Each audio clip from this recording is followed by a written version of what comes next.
तो दोस्तों स्वागत है आपका हमारे इस नए लेक्चर में।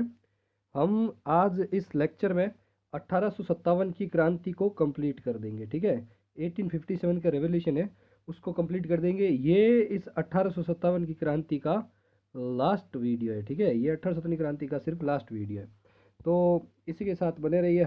मैंने आपको ये बताया था कि पीछे वाले वीडियोस के अंदर आपको मैंने अलग अलग जो छावनियाँ थी उनमें क्या क्या हुआ था वो सारा मैंने आपको बता दिया था।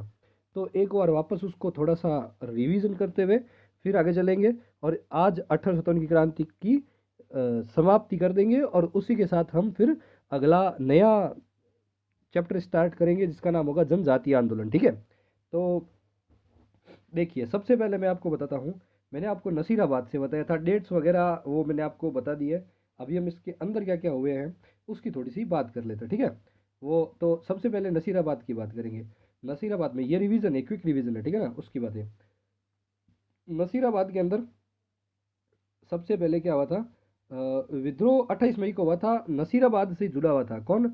ये नसीराबाद है। नसीराबाद के अंदर क्या है, 15वीं नेटिव इन्फेंट्री ने सबसे पहले विद्रोह किया था। तो ये 15वीं नेटिव इन्फेंट्री कहाँ से आई थी? तो ये अजमेर से आई थी। अजमेर में कहाँ से आई थी? तो अजमेर में ये वहाँ से आई थी जहाँ पे सबसे पहले भारत के अंदर आंदोलन हुआ था। भारत में सबसे पहले आंदोलन कहाँ पे हुआ था? तो इंडिया के अंदर सबसे पहले आंदोलन अपने को पता है मेरठ में हुआ था। मेरठ में कब हुआ था? मेरठ में हुआ था अपने 10 मई को। ठीक है, 10 मई को हुआ था। तो राजस्थान में कब स्टार्ट हुआ? 28 मई को। पता है आपको, नसीराबाद की डेट यही है। ठीक है, तो जो 15वीं नेटिव इन्फेंट्री थी, मैंने आपको बताया था पिछली वीडियो में भी, 15वीं जो बंगाल नेटिव इन्फेंट्री इसका पूरा नाम था क्योंकि बंगाल की थी ये सारे के सारे। तो 15वीं नेटिव इन्फेंट्री थी, वो मेरठ से कहाँ पे आए थे? वो मेरठ से अजमेर आए थे। ठीक है, अजमेर आए थे। तो अजमेर में क्या था, अंग्रेजों का मूल जो कहते हैं अपने केंद्र, वो अजमेर था। अपने को पता है क्योंकि अंग्रेजों का जो भी धन था, अंग्रेजों के जो भी अस्त्र शस्त्र थे, जो भी बंदूकें थी वगैरह थे, वो सारे के सारे कहाँ पर थे? तो बंदूकें वगैरह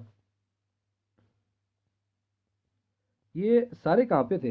ये अजमेर के अंदर थे। तो मैं आपको बता दूं सबसे पहले कि अजमेर के अंदर 15वीं इन्फेंट्री को मेरठ से भेजा गया था। और अजमेर से जो 15वीं नेटिव इन्फेंट्री है वो सबसे पहले कहाँ पे गई थी? तो उसको 15वीं नेटिव इन्फेंट्री को, क्योंकि अजमेर के अंदर देखिए अंग्रेजों को पता है कि हमारा धन यहाँ पे है, हमारे सारे अस्त्र शस्त्र वगैरह है, बंदूकें वगैरह है, तो ये सारे यहाँ पे। अगर 15वीं नेटिव इन्फेंट्री मेरठ से आई है और मेरठ के अंदर विद्रोह हो चुका है 1857 की क्रांति का, ठीक है, तो इनको ये लगा था कि ये मेरठ के लोग हैं, ये यहाँ पे भी क्रांति का बिगुल बजा सकते हैं। तो अंग्रेजों ने बहुत ही होशियारी से वहां से उनको सीधा ट्रांसफर कर दिया था नसीराबाद के अंदर। तो सबसे पहला तो मुख्य कारण क्या था कि अंग्रेजों का उन पर विश्वास ही नहीं करना। ठीक है, और दूसरी बात एक साथ साथ में और मैं आपको बता दूं, जब 15वीं नेटिव इन्फेंट्री को, 15वीं एनआई को अजमेर, ये नसीराबाद भेजा गया था अजमेर से, तो अभी अजमेर क्या हो गया? अजमेर हो गया खाली। अजमेर में अभी कोई इन्फेंट्री या कोई टुकड़ी नहीं है। तो अजमेर के अंदर कौन सी नेटिव इन्फेंट्री या कौन सी सैनिक टुकड़ी यहाँ पे तैनात की जाएगी? तो यहाँ पे मेर रेजिमेंट तैनात की जाएगी। ठीक है, मेर रेजिमेंट है ना, उसको अजमेर के अंदर स्थानांतरण किया जाएगा, उसका वहाँ पे उसको तैनात किया जाएगा। ठीक है, चलो फिर मैंने क्या बोला था कि 15वीं एनआई कहाँ पे गई थी? 15वीं एनआई गई थी नसीराबाद। नसीराबाद में 30वीं एनआई, 30वीं नेटिव इन्फेंट्री पहले से थी, तभी तो डेट अलग अलग होगी भाई। 15वीं एनआई ने सबसे पहले विद्रोह किया, मैंने बताया था डेट आपको। नसीराबाद में 28 तारीख को हुई थी, नसीराबाद में 28 मई को क्रांति हुई थी। ठीक है, ये मैंने आपको बताया था। जो 15वीं एनआई है इसी ने सबसे पहले 28 मई को की थी, और 30वीं एनआई ने फिर 2 दिन बाद 30 नाम और नंबर देखिए, एक ही है। ठीक है, 30 ने इसने कर दिया, 2 दिन बाद में सिर्फ इसने कर दिया। वहाँ पे पहले से ही आपको पता होगा कि जो फ्रंट बम्बई लॉन्सर्स है वो वहाँ पे अवेलेबल थी। तो अंग्रेजों ने जब 15वीं एनआई यहाँ से गई थी, तो जाते ही अंग्रेजों ने इनके सारे के सारे क्या लिए, इनकी बंदूकें वगैरह, 15वीं नेटिव इन्फेंट्री की बंदूकें वगैरह रख ली थी वहाँ पे जाके नसीराबाद में। और वहाँ पे जो अंग्रेजों की वफादार टुकड़ी थी वो फ्रंट बम्बई लॉन्सर्स थी। ठीक है ना, बम्बई लॉन्सर्स। बम्बई लॉन्सर्स उनकी वफादार थी। कहाँ पे? नसीराबाद के अंदर बैठी थी वो। उन्होंने जाते फिर उनको क्या, अंग्रेजों ने बम्बई लॉन्सर्स को ये बोला कि आप तोप वगैरह सब भर के रखो, ये कभी भी आएंगे और आपके ऊपर भी हमला कर सकते हैं। तो अंग्रेजों को जब डर लगा था तो उन्होंने 15वीं एनआई के सारे शस्त्र वगैरह ये सारे छीन लिए थे। मुंबई लॉन्सर्स को शस्त्र दिए हुए थे। तो जो भेदभाव यहाँ पे हुआ था, जो यहाँ पे इनको अपने दोनों के बीच में 15वीं एनआई को ऐसा लगा था कि भेदभाव हो रहा है, इनको तो विश्वास ही नहीं है अपने ऊपर, तो हम इनका साथ क्यों दें, हम इनके लिए वफादार क्यों रहे, वही बात है। ठीक है, तो यहाँ पे इन्होंने क्रांति कर दी और मुंबई लॉन्सर्स से सारे के सारे वो मतलब बंदूक वगैरह है वो सारे के सारे उनसे छीन लिए और वहाँ से वो निकल पड़ी। अभी एक और चीज़ बताऊँ मैं, मेजर मेजर जो था, मेजर प्रिचार्ड था, ठीक है ना। यहाँ पे कौन था नसीराबाद के अंदर? नसीराबाद के अंदर मेजर प्रिचार्ड था। प्रिचार्ड ने ये जो भी बागी थे, भागे हुए ये जो सैनिक थे, इन पर गोलियां चलाने का आदेश दिया था। ठीक है, सैनिक कार्रवाई करने का आदेश दिया था। पर जो बाकी सैनिक थे उन्होंने ये सैनिक कार्रवाई करने से मना कर दिया। ठीक है ना, सैनिक कार्रवाई करने से बाकियों ने मना कर दिया था कि हम इन पे ऊपर सैनिक कार्रवाई नहीं करेंगे। ठीक है, तो ये प्रिचार्ड था, मैंने आपको ये भी बता दिया। अभी इसमें क्या हुआ था, जो विद्रोही थे इन्होंने 3 लोगों को मारा था, ध्यान ये रखना है। ठीक है ना, जिसमें इसमें क्या किसका किसका नाम आएगा, सबसे पहले आपको पता है, नाम फिक्स है इसका आएगा, एक तो न्यूबरी को मारा। ठीक है, एक मार दिया था न्यूबरी, स्पॉटिसवुड।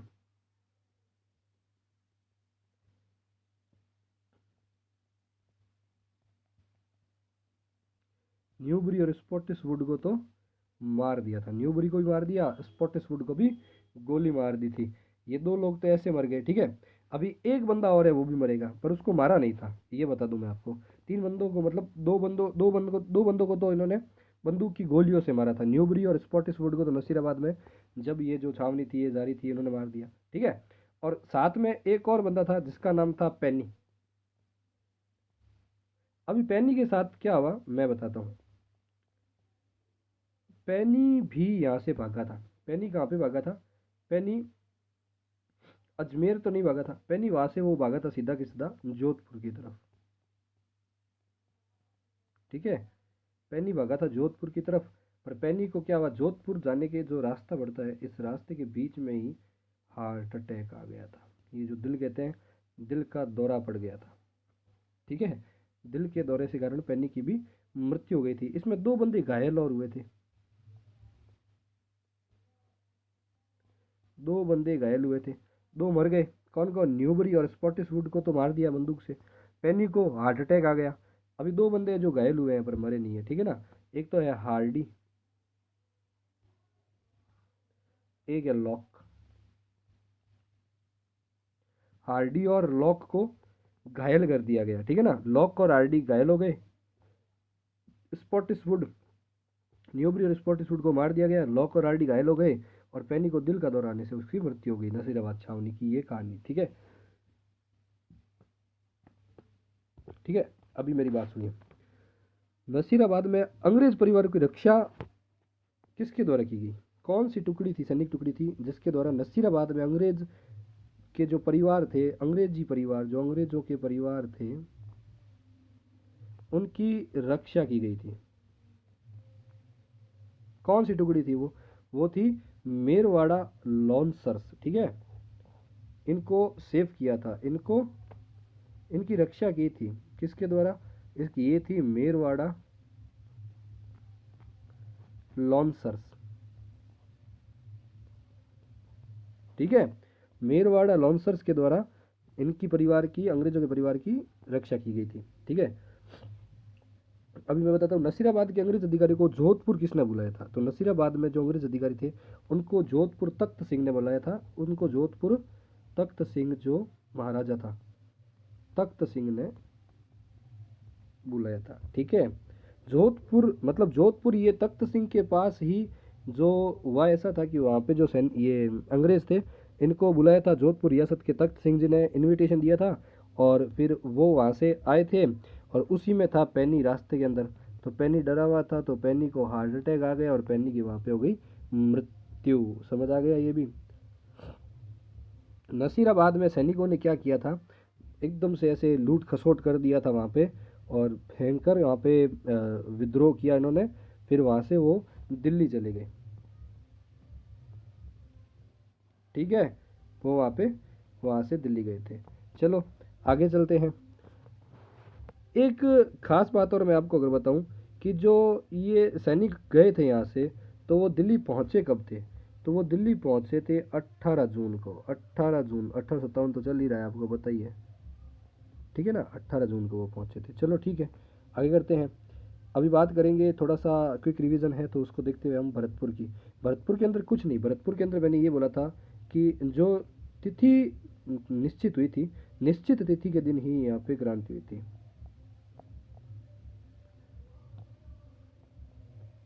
ठीक है।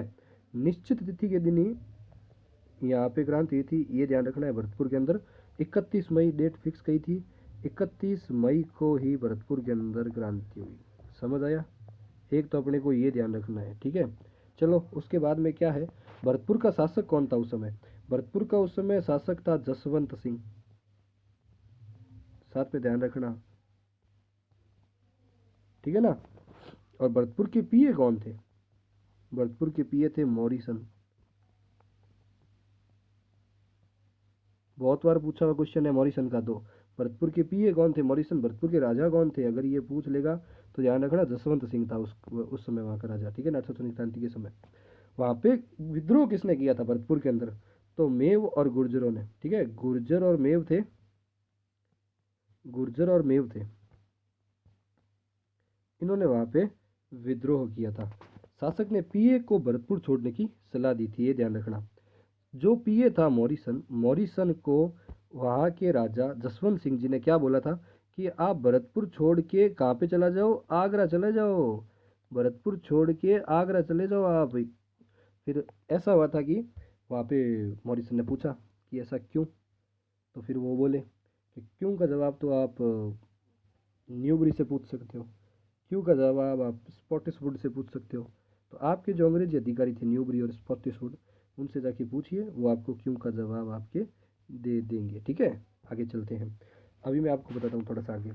नीमच के अंदर विद्रोह, मैंने आपको बताया था कि नीमच के अंदर 2 जून को शपथ दिलाई गई थी, ठीक है ना। किसके द्वारा? 2 जून को सैनिकों को यह शपथ दिलाई गई थी कि आप हमारे लिए वफादार होगे, हम भी आपके लिए वफादार रहेंगे। वो मतलब सहायक संधि याद दिलवाने की कोशिश कर रहा था और वहाँ पे शपथ दिला रहा था इनको, सैनिकों को शपथ दिला रहा था कि आप कोई भी यहाँ पे क्रांति नहीं करोगे, ये ध्यान रखना। इस चीज़ की शपथ थी 2 जून को। करवा कौन रहा था? उसका नाम था एबॉट। नीमच के अंदर एबॉट के रोबोट को खिंडा दिया जाएगा, ठीक है। नीमच के अंदर एबॉट के रोबोट को खिंडा दिया जाएगा, ये थोड़ा सा ध्यान रखना है। वहाँ पे जो एक अंग्रेजी अधिकारी था 2 जून को, 2 जून की बात है ये, 2 जून को अंग्रेजी अधिकारी था जिनका नाम था मोहम्मद अली बेग। मोहम्मद अली बेग ने साफ साफ शपथ लेने से इनकार कर दिया कि मैं शपथ नहीं लूंगा। क्यों मना किया ये भी मैंने आपको बताया हुआ है वैसे भी, ठीक है। क्योंकि अवध के थे वाजिद अली शाह, और वाजिद अली शाह को बेकार प्रशासक बताकर उनको सीधा कलकत्ता डाल दिया, और उनकी जो बेगम थी हजरत महल, उनको कुप्रशासन का आरोप लगा के साइड में कर दिया और वहाँ पे शासन करने लग गए। ये सारा का सारा किया कराया था, तो इसी के कारण ही मोहम्मद अली बेग ने मना कर दिया, ठीक है ना। अब मैं बताता हूँ नीमच में जो विद्रोह हुआ था, उस विद्रोह का नेतृत्व करता कौन था? क्वेश्चन ये आ सकता है आपके। नीमच में विद्रोह हुआ था 1857 क्रांति का, उसका नेतृत्व किसने किया था? तो उसका नेतृत्व किया था हीरा सिंह ने।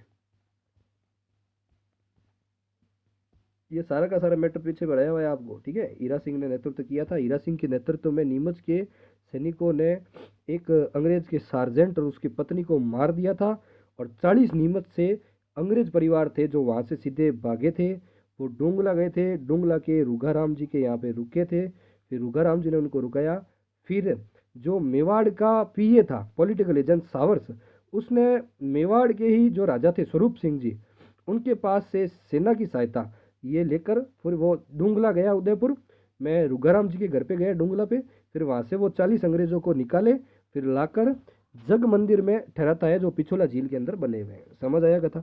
वो तो चलो अलग बात है। अभी हीरा सिंह से ये यहाँ पे ये नेतृत्व करता था, क्या किया ये विद्रोही ने, क्या किया हीरा सिंह का नेतृत्व के अंदर यहाँ से निकल गए नीमच से, ठीक है। ये मैंने आपको बता दिया। ये अब कहाँ पे जाएंगे, ये शाहपुरा आए थे, ठीक है। ये विद्रोही नीमच से निकलकर कहाँ पे पहुंचे थे, ये शाहपुरा पहुंचे थे। और शाहपुरा के कौन थे, शाहपुरा के लक्ष्मण सिंह जी ने इनका, शाहपुरा के जो लक्ष्मण सिंह जी थे, शाहपुरा के लक्ष्मण सिंह जी ने इनका स्वागत किया था, थोड़ा ध्यान रखना, क्योंकि अंग्रेजों के समय तो लक्ष्मण सिंह जी विद्रोही थे, क्योंकि ये ठिकानेदार थे वहाँ के, जागीरदार कह सकते हैं अपने, ठीक है। शाहपुरा के जागीरदार थे लक्ष्मण सिंह जी। लक्ष्मण सिंह जी ने स्वागत किया था नीमच से आए हुए विद्रोहियों का। इनको खाने पाने की चीज़ें दी थी, उनको खाना वाना खिलाया था, रोका था, ठीक है। ये सारा का सारा बंदोबस्त इन्होंने किया था। अभी शाहपुरा से निकलने के बाद में सिपाही नींबा हेड़ा आए, मैंने ये भी आपको बताया था, जहाँ पे इनका जन स्वागत हुआ था, एकदम बहुत ही अच्छे तरीके से जन स्वागत हुआ था। फिर क्या हुआ था, जब ये नींबा हेड़ा आए थे,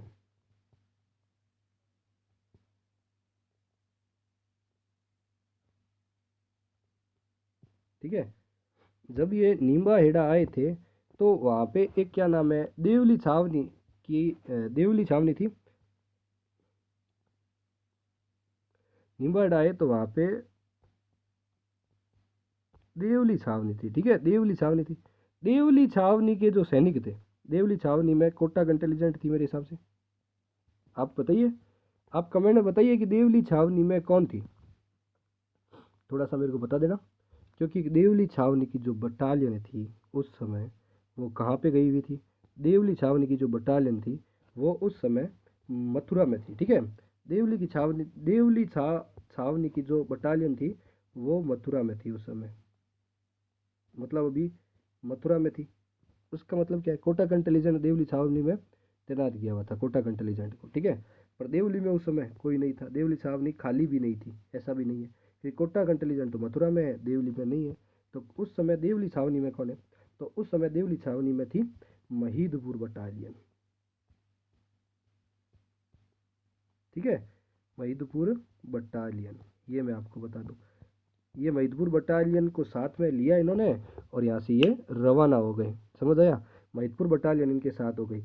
अभी एक बात बताओ, देवली टोंक के अंदर, देवली के अंदर, टोंक में तो वर्तमान में उस समय देवली ये सारे की रियासती प्रशासन के अंदर आते थे। उस समय रियासतों के अंदर थे सारे के सारे।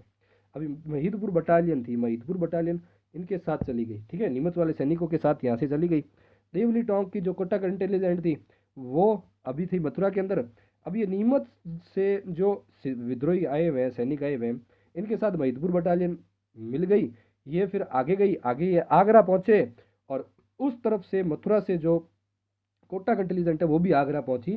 फिर ये दोनों साथ होकर आगे दिल्ली की ओर प्रस्थान किया उन्होंने, ठीक है। वो मैंने आपको बता दिया पूरा का पूरा, आगे दिल्ली ये चले गए। ये सारा का सारा समझ आ गया आपको, चलो ठीक है। अभी थोड़ा सा आगे बढ़ा देता हूँ मैं आपको कि मेजर सावर्स ने 6 जून 1857 को नीमच पर वापस अधिकार कर लिया। पर इससे पहले एक बताऊँ मैंने आपको बताया था देवली के अंदर महीदपुर बटालियन थी, वो वहां से चली गई, तो अभी देवली हो गई खाली, देवली हो गई खाली, कुछ नहीं है। पर इनको सैनिक तो चाहिए ना, तो पास ही में गांव पड़ता था जहाजपुर, तो तुरंत ही जहाजपुर से 800 मीना सैनिकों को भर्ती किया गया, ठीक है। 800 मीना सैनिकों को जहाजपुर से तुरंत भर्ती किया गया था, ठीक है। ये भी आप थोड़ा सा ध्यान रखना। मेजर सावर्स ने फिर वापस क्या हुआ था, 6 जून को 1857 को नीमच पर अधिकार कर लिया था। और मेजर सावर्स ने कोटा की, बूंदी की और मेवाड़ की जो सेना की थी उसकी हेल्प ली थी, ठीक है। कोटा बूंदी के साथ में इन्होंने सहायता ली थी मेवाड़ की सेना की, ठीक है। चलो आगे करते हैं, अभी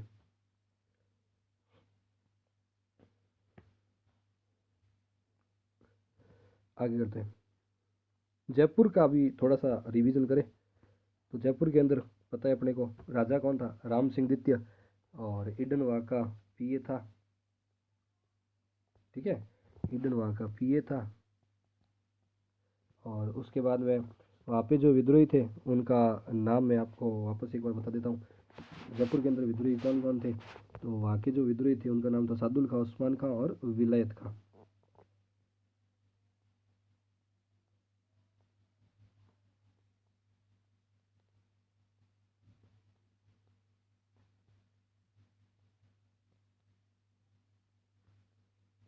सादुल खां, उस्मान खां और विलायत खां। ये थोड़ा आपको ध्यान रखना है कि सादुल खां, उस्मान खां और विलायत खां है, इनका संबंध कौन कौन सी जगह से है, कौन से क्या नाम है स्थान से है, तो जयपुर रियासत से। कौन सी रियासत से है, जयपुर रियासत से है, ठीक है ना। सादुल खां, उस्मान खां और विलायत खां, ये थोड़ा ध्यान रखना है अपने को साथ में। अभी हुआ ऐसा था कि ईडन ने सबसे पहले किसको बोला था, ईडन ने, ईडन की बात है, ठीक है।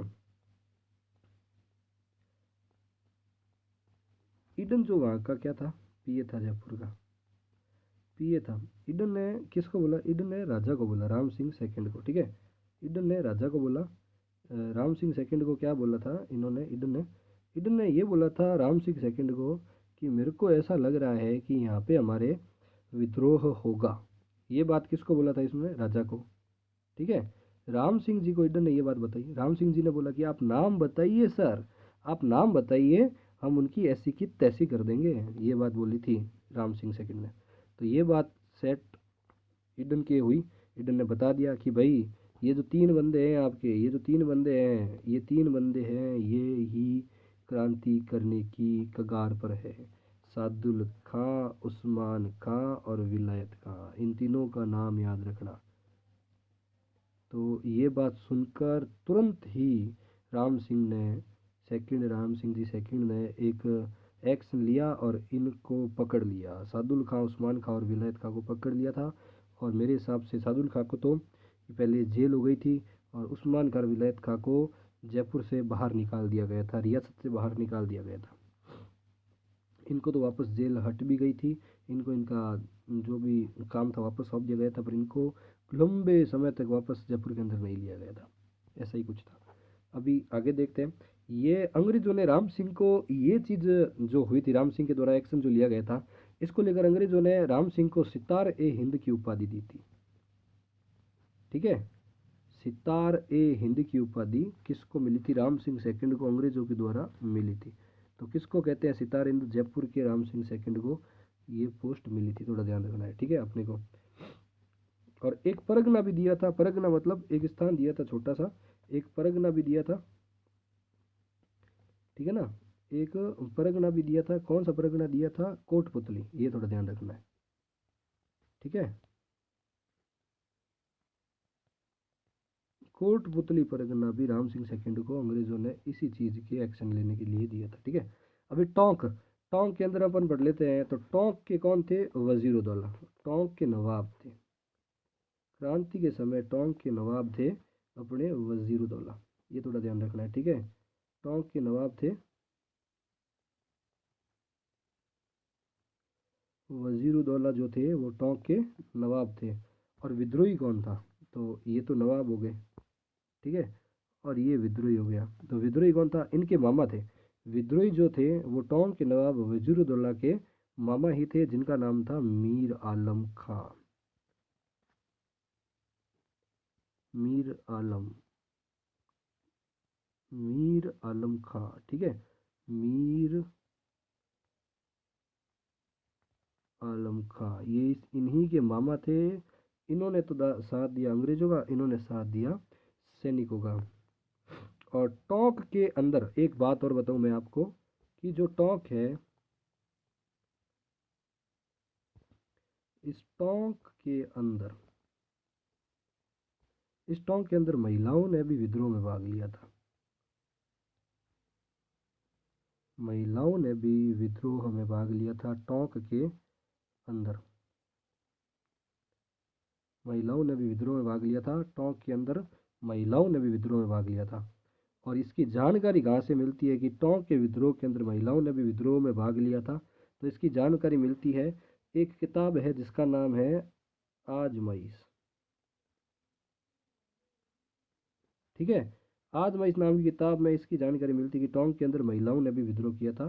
कौन सी किताब है? आजमाइश, ये ध्यान रखना। आजमाइश किताब है जिसके अंदर टोंक के अंदर महिलाओं ने भी विद्रोह किया था।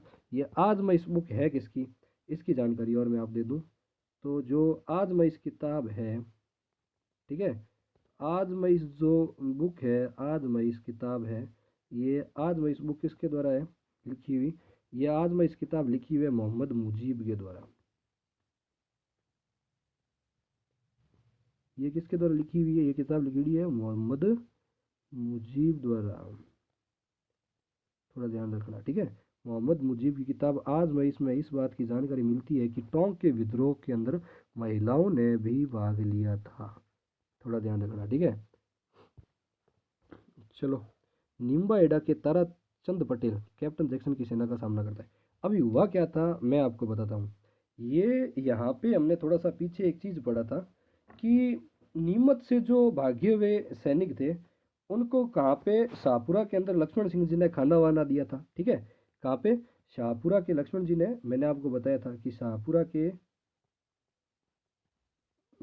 लक्ष्मण सिंह जी थे, इन्होंने खाना वगैरह दिया था।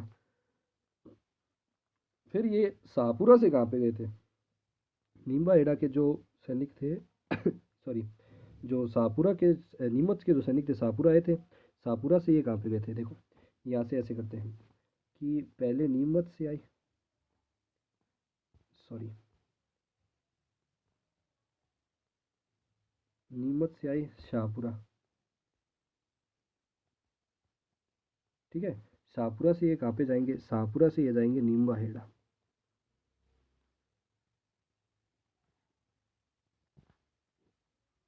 ठीक है। शाहपुरा से ये नीमबा हेड़ा जाएंगे। तो नीमच के तो हमको पता है निकल गए। शाहपुरा के राजा कौन थे? लक्ष्मण सिंह, मैंने आपको पहले ही बता दिया था ये, ठीक है, लक्ष्मण सिंह थे। अभी नीमबा हेड़ा की बात करेंगे। नीमबा हेड़ा से निकले थे तो यहाँ पे भी कुछ हुआ था, तभी तो इसका नाम आ रहा है। तो चलो, नीमबा हेड़ा में एक चीज़ हुई थी। जब ये सैनिक नीमबा हेड़ा पर पहुंचे थे तो इनको जन का स्वागत, मतलब जनता द्वारा स्वागत किया गया इनका। जनता ने इनके ऊपर फूल बरसाए थे, ठीक है। वो ना, बहारो फूल बरसाओ मेरा महबूब आया है। तो ये उस समय सारे के महबूब ही थे, क्योंकि इन्होंने भारत की आज़ादी, अंग्रेजों को भगाने के लिए एक क्रांति की थी इन्होंने। थोड़ा ध्यान रखना है अपने को, बहारो फूल बरसाओ मेरा महबूब आया है, इसलिए इसीलिए यहाँ पे जनता द्वारा इनके ऊपर फूल बरसाए गए थे। ये थोड़ा ध्यान रखना, जनता के द्वारा इनके ऊपर फूल बरसाए गए थे। चलो, यहाँ पे उन्होंने फूल बरसाए थे। मैं आपको बताता हूँ हुआ क्या था। नीमबा एडा के कौन थे मैं बताता हूँ। मैंने जैसे शाहपुरा के लक्ष्मण सिंह जी बताए थे आपको, तो नीमबा एडा है ना, नीमबा एडा के थे अपने ताराचंद पटेल, ध्यान रखना। नीमबा एडा के थे ताराचंद पटेल, ठीक है। ताराचंद पटेल जो नीमबा एडा के थे, इन्होंने इनका स्वागत किया था। नीमबा एडा के अंदर खाना वाना खिलाने की बात कही थी, पर सैनिकों ने बोला कि आप तो हट जाओ यहाँ से पटेल साहब। क्यों हट जाओ? क्योंकि हमारे जो पीछे पड़ा है उसका नाम है जैक्सन, कैप्टन जैक्सन है, जो नीमच से भागे हुए सैनिकों के पीछे पड़ा था। ये ध्यान रखना। जो कैप्टन कौन था? कैप्टन था जैक्सन, ठीक है। कैप्टन कौन था? कैप्टन था, कैप्टन जैक्सन जो था वो पीछे पड़ा हुआ था, वो पीछे भाग रहा था। तो ताराचंद पटेल ने ये बोला कि आप तो आराम से आगे जाओ, इस जैक्सन को तो हम यहाँ पे नचा देंगे। नीमबाई गढ़ा के अंदर हम जैक्सन को तो जैक्सन जैक्सन निकाल देंगे, उसका पूरा का पूरा नचा देंगे, क्योंकि माइकल जैक्सन भी नाचता था। तो ये कैप्टन जैक्सन को ताराचंद पटेल ने ऐसा बोला कि आप जाइए, जैक्सन को तो हम यहाँ पे डांस करा देंगे तगड़े तरीके से, ठीक है। तो इन्होंने जैक्सन को रोकने की कोशिश की थी, परंतु ये जैक्सन का ज़्यादा देर तक सामना नहीं कर पाए थे और ताराचंद पटेल यहाँ पे शहीद हो गए थे। ताराचंद पटेल जो थे वो यहाँ पे शहीद हो गए थे, ठीक है। तो मैंने आपको निम्बा हेडा के बारे में भी बता दिया। चलो, अलवर के कौन थे? अलवर को हम पढ़ लेते। चलो, या तो फिर ऐसा करते हैं कि ये लेक्चर थोड़ा लंबा हो जाएगा, तो हम अलवर को एक बार छोड़ देंगे, ठीक है। हम क्या करेंगे, अलवर को छोड़ देंगे। आप एक बार अलवर का पढ़ लेना वापस, वीडियो में मैंने पीछे कराया हुआ है वैसे। और उसके बाद में धौलपुर है, तो धौलपुर का भी एक बार पढ़ लेना, क्योंकि धौलपुर के अंदर वो देवा गुज्जर और भवानी शंकर इन्होंने मिलके यहाँ पे किया था। फिर ग्वालियर से भी सेना बुलाई गई थी रामचंद्र और हीरालाल के नेतृत्व में। चलो वो तो फिर पढ़ लेंगे यहाँ पे। जो भगवंत सिंह जी थे उन्होंने पटियाला से भी, आप पढ़ लेना एक बार धौलपुर का भी। उसके बाद में कोटा, तो कोटा का तो आपने जन विद्रोह वैसे भी पूरा का पूरा पढ़ रखा है कि वहाँ पे जयदयाल और मेहराब खां, रतनलाल और जियालाल ये चार थे। जयदयाल वकील था, मेहराब खां क्या नाम है फौजी था, पीए वहाँ के बर्टन थे। कर्टन का बर्टन मतलब बर्टन का कर्टन, सिर काट दिया था बर्टन का वहाँ पे। फिर अबुआ के किले पे किसको, नहीं नहीं नहीं नहीं नहीं, हाँ आगे वो पढ़ना पड़ेगा आपको। कर्टन बर्टन का कर्टन कर दिया था। सैडलर और सेविल कोड जो डॉक्टर थे उनको मार दिया गया था। फ्रैंक और ऑर्थर को भी, बर्टन के पुत्र थे दो, उनको भी मार दिया गया था। और जो बर्टन का कर्टन किया था सिर, उनको अहुआ के किले पे नहीं टांगा था। अहुआ का तो कुशाल सिंह था ठाकुर, उसकी बात अलग है। ये बर्टन का कर्टन सिर काट कर पूरे कोटा के अंदर घुमाया गया था। सिर को एक अपने क्या कहते हैं भाले पे लटका कर सिर को इधर उधर घुमाया गया था। फिर लास्ट में तोप का जो मुनियो था उसके अंदर बर्टन के सिर को फंसाया और सॉरी, इस तोप के मुंह के अंदर बर्टन के सिर को फंसाया और यहाँ पे फंसा के फिर यहाँ से सीधा सीधा बर्टन के मुंह को उड़ा दिया। थोड़ा ध्यान रखना है अपने को। ये जो बर्टन का मुंह था, इस बर्टन के मुंह को इस तोप के द्वारा उड़ा दिया गया। समझ आई गया था, ठीक है। चलो आप एक बार देख लेना, पिछले वाले वीडियो में मैंने ये कोटा वगैरह के सारे विद्रोह आपके सामने करा रखे हैं। अभी मैं आपको थोड़ा आगे लेके जाता हूँ, ठीक है। अभी अब मैं आपको आगे लेके जाऊंगा। मूल अपना जो था वो बिठोड़ा, चेलावास, ये सारे युद्ध पढ़ने थे अपने को। तो मैंने आपको थोड़ा सा रिवीजन करवा दिया है पीछे। तो ये वीडियो आपके लिए बहुत ही ज़्यादा हेल्पफुल रहेगा, ये ध्यान रखना। आगे चलते हैं, बिठोड़ा, चिल्लावास और अहुआ, तीन युद्ध हम पढ़ेंगे, ठीक है। मैंने आपको ये बताया था कि ये जो कुशाल सिंह चंपावत था, ये कौन था। तो ये जो जोधपुर, ये अपने है जोधपुर का ये सामंत था। जोधपुर का एक ठिकाना था अपने बिठोड़ा, बिठोड़ा नहीं सॉरी, ये कुशाल सिंह जो चंपावत था ये अहुआ का ठाकुर था।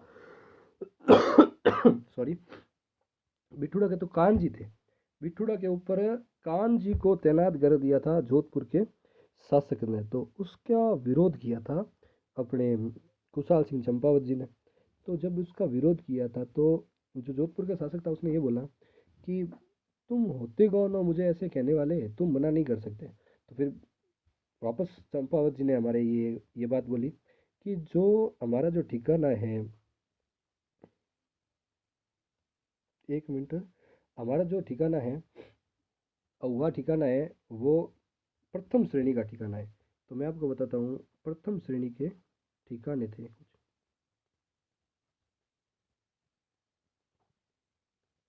एरनपुरा छावनी से बढ़ रहे हम, ध्यान रखना। थोड़ा बताऊँ क्या पीछे वाला, थोड़ा एरनपुरा क्या है, उसके बाद में कुशाल सिंह चंपावत के बारे में मैं बताऊंगा आपको। चलो बता देता हूँ मैं आपको। एरनपुरा में सबसे पहले 21 अगस्त को विद्रोह हुआ था, ठीक है। और एक बात और, जो यहाँ पे एरनपुरा पे जो सैनिक टुकड़ी थी उसका नाम था जोधपुर लीजियन, ठीक है, जिसका गठन मैंने आपको बताया था 1835 के अंदर हुआ था, ठीक है। एरनपुरा पाली और सिरोही के मध्य के अंदर बना हुआ था। एरनपुरा के अंदर 600 तो घुड़सवार थे, ठीक है, 600 तो घुड़सवार सैनिक थे। और 1400 मतलब 1400 सैनिक थे, पैदल सैनिक। समझ आई, कोई पूछेगा तो नहीं पर फिर भी याद रख लेते हैं। फिर एरनपुरा के 90 पूर्वीय सैनिक को अबू भेजा, मैंने आपको ये भी बताया। एरनपुरा के जो 90 पूर्वीय सैनिक थे, एरनपुरा के अंदर सैनिक थे 90 पूर्वीय सैनिक थे। पूर्वीय मतलब पूरब से, बंगाल बिहार की तरफ से। तो वहाँ पे 90 सैनिक थे ऐसे जो पूरब से थे। 90 सैनिकों को सैनिक तो थे। 90 सैनिकों को कहाँ पे भेजा गया था? आबू भेजा गया था ट्रेनिंग के लिए, ये ध्यान रखना है अपने को। आबू भेजा गया था ट्रेनिंग के लिए। 21 अगस्त को फिर आबू के अंदर उन्हीं जो पूर्वीय सैनिक थे 90, उन्होंने क्रांति कर दी। ठीक है। 23 अगस्त को अरिनपुरा के अंदर क्रांति होती है, क्योंकि 21 अगस्त को तो आबू के अंदर क्रांति हुई है। ठीक है। 21 अगस्त को आबू के अंदर क्रांति कर दी। जो पूर्वीय सैनिक थे उनको एरनपुरा से कहाँ पे भेजा गया? 90 पूर्वीय सैनिक को आबू भेजा गया, और आबू के अंदर क्रांति हो गई 21 अगस्त को। तो अभी 2 दिन बाद 23 अगस्त को कहाँ पे क्रांति होगी? 23 अगस्त को एरनपुरा के अंदर क्रांति होगी। मैंने बताया था पाली और सिरोही के बीच में था एरनपुरा, तो सिरोही के अंदर आबू है, ये तो आपको पता होगा। ठीक है, आगे चलते हैं। इस क्रांति के पहले जो थे नेतृत्वकर्ता, मतलब पहले तो क्या, नेतृत्वकर्ता जो मेन नेतृत्वकर्ता थे एरनपुरा के अंदर, वो नेतृत्वकर्ता मैंने आपको 3 नाम बताए थे, मोती का शीतल प्रसाद और तिलक राम। मैंने पिछली वीडियो में बताया था मोती का शीतल प्रसाद और तिलक राम।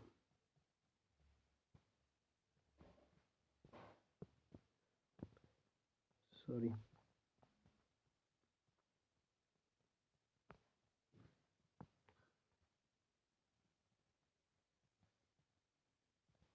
शीतल प्रसाद और तिलक राम। ठीक है, मोती का शीतल प्रसाद और तिलक राम, ये कहाँ से थे? ये अपने एरनपुरा के सबसे पहले सिपाही या नेतृत्वकर्ता कह सकते हैं इनको। सिपाहियों ने फिर यहाँ से जो, ये देखो, ये जो एक चलो दिल्ली मालो फिरंगी का एक नारा दिया जाता है, ये इसी छावनी से जुड़ा हुआ है, एरनपुरा छावनी से। थोड़ा ध्यान रखना है अपने को। ठीक है, एरनपुरा छावनी है, उसी से जुड़ा हुआ है चलो दिल्ली मारो फिरंगी का जो नारा है। दिल्ली जाते समय विद्रोही सैनिक, अभी ये दिल्ली जाते समय मैंने आपको बताया था कि खैरवा के अंदर, पाली के अंदर जो खैरवा है, वहाँ पे कुशाल सिंह चंपावत से मिले थे। फिर उन्होंने, कुशाल सिंह चंपावत ने इनसे पूछा कि भाई कहाँ पे जा रहे हो? तो इन्होंने बोला कि हम तो दिल्ली जा रहे हैं आप। तो फिर उन्होंने पूरी पूरी बताई घटना कि हम दिल्ली जा रहे हैं। कि दिल्ली क्यों जा रहे हो? दिल्ली के अंदर क्रांति करेंगे, क्रांति करने के लिए जा रहे हो। तो उन्होंने बोला भाई क्रांति दिल्ली में ही क्यों कर रहे हो? क्रांति दिल्ली में ही क्यों कर रहे हो, इसका कारण बताओ। तब इन्होंने बताया कि क्रांति दिल्ली के अंदर इसलिए कर रहे हैं क्योंकि दिल्ली के अंदर बैठे हैं बहादुर शाह जफर। बहादुर शाह जफर हमें क्या देंगे? हमें बहादुर शाह जफर पैसे देंगे, हमें बहादुर शाह जफर हथियार देंगे, हथियार और पैसे ये बहादुर शाह जफर देंगे। फिर हम क्रांति करेंगे और जो अंग्रेज है इनको यहाँ से खदेड़ कर फिर मुगल सल्तनत वापस भारत पर उसका परचम लहराएगा, मुगल को वापस हम भारत पर बैठा देंगे। ये बात एरनपुरा की बात है। एरनपुरा के अंदर जो कुशाल सिंह चंपावत है उसको विद्रोहियों ने बोली थी खैरवा पाली के अंदर। ठीक है ना, कहाँ पे? खैरवा पाली के अंदर मिले थे ये, और खैरवा पाली के अंदर ये बात हुई थी। ठीक है ना, खैरवा के अंदर ये बात हुई थी। ये बात होने के बाद कुशाल सिंह चंपावत ने उनको एक वहाँ पे ही, और ये क्या नाम है, वहाँ पे उनको एक ऑफर दे दिया कि आप अगर ऐसा है तो मैं आपको देता हूँ पैसे, गढ़ में पड़े हथियार आपको दोनों देने के तैयार हूँ, आप मेरे साथ लड़ो। फिर उन्होंने बोला कि आपके साथ, कि हाँ मैं भी ये अंग्रेज विरोधी नीति ऐसा वैसा करके, क्योंकि उनका जो किस ये कुशाल सिंह चंपावत था, उनका जो मेन जो उद्देश्य था वो वही था कि जोधपुर का जो ठाकुर था, बागी ठाकुर था, उसको जनरली यही था कि उस बागी ठाकुर को लड़ना था उससे, क्योंकि कैसे ही कैसे करके वहाँ पे जो रियासत ये जोधपुर था, जोधपुर के जो भी साइड साइड में जागीर पड़ती है, ये सारे जागीरदार जो थे वो उस समय अपने राजा से नाराज थे। तो मैंने ये बोला था, देखो प्रथम श्रेणी का ठिकाना कौन सा था? हुआ था।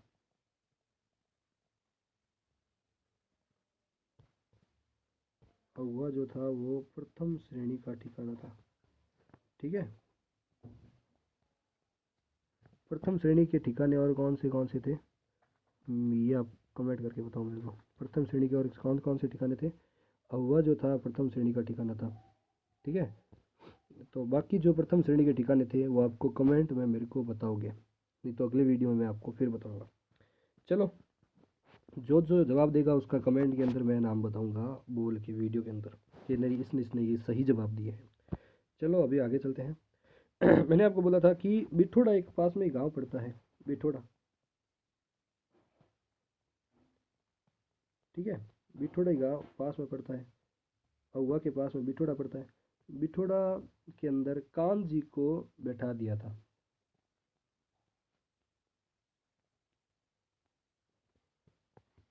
ठीक है। कान जी को बैठा दिया था, और जो यहाँ पे मैं आपको बता रहा हूँ जोधपुर रियासत का जो राजा है उसका नाम था तख्त सिंह, ठीक है ना, तख्त सिंह था।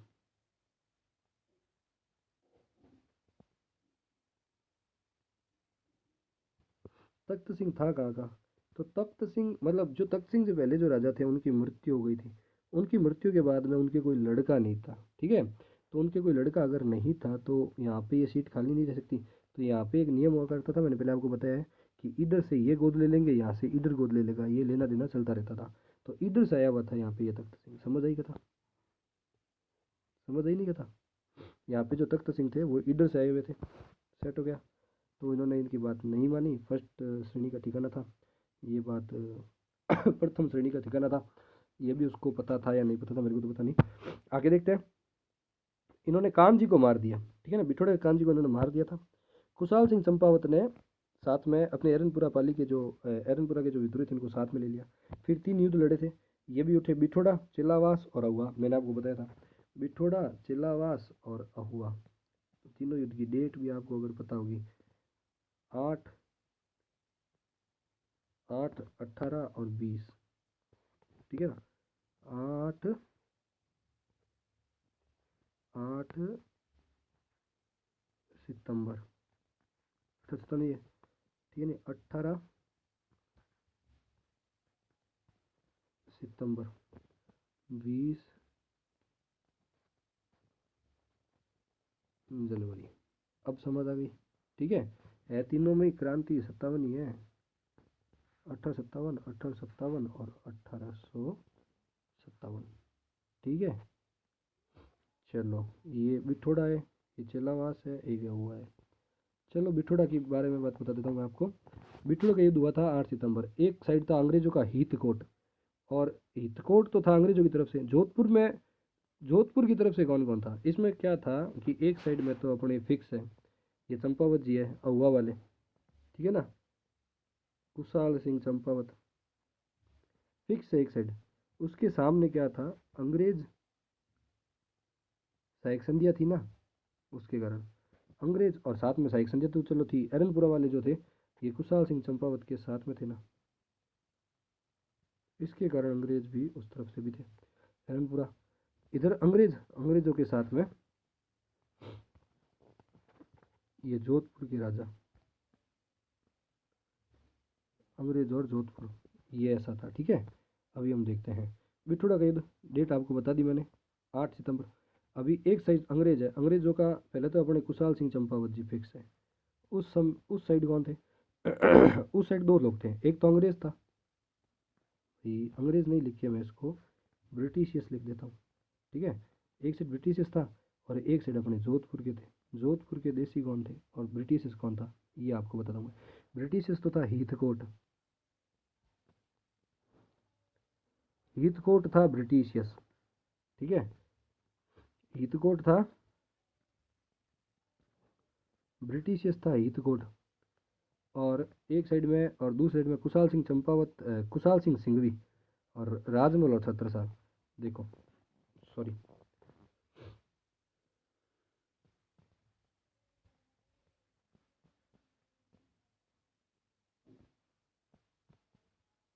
हीथकोट प्लस कुशाल सिंह सिंघवी, वो चंपावती है, सिंघवी है, और इसके साथ में 2 और है,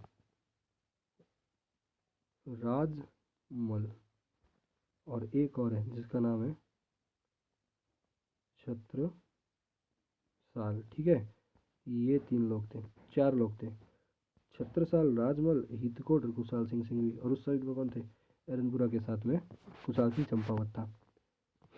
10,000 सैनिक और 12 तोपें। जॉर्ज पैट्रिक लॉरेंस ने हार के बाद में जोधपुर सेना को, ये मैंने आपको बता दिया था, द डांसिंग ऑर्डलिस्ट ऑफ द रेबल्स कहा था, ठीक है ना। जोधपुर की सेना इसमें हार गई थी। तो ये बात थोड़ी सेट नहीं हुई थी अपने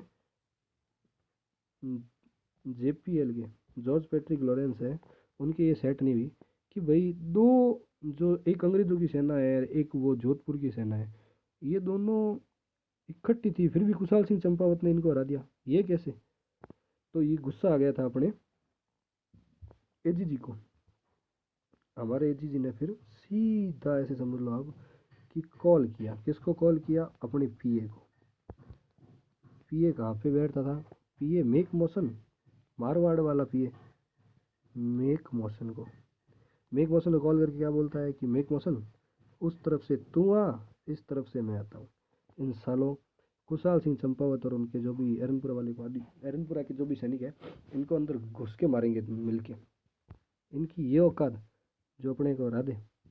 तो फिर वही, एक तरफ पैट्रिक लॉरेंस, एक तरफ एक तो एजीजी, और एक साइड अपना पीए मौसन, मेक मौसन, समझ आया? एक साइड में पीए और एक साइड में ये अपने एजीजी, सामने कुशाल सिंह चंपावत, वही सेम कथा। ये जो दोनों थे ये तो हार गए, और अपने चंपावत जी है, चंपावत जी इसको जीत गई, ये हो गई वॉन।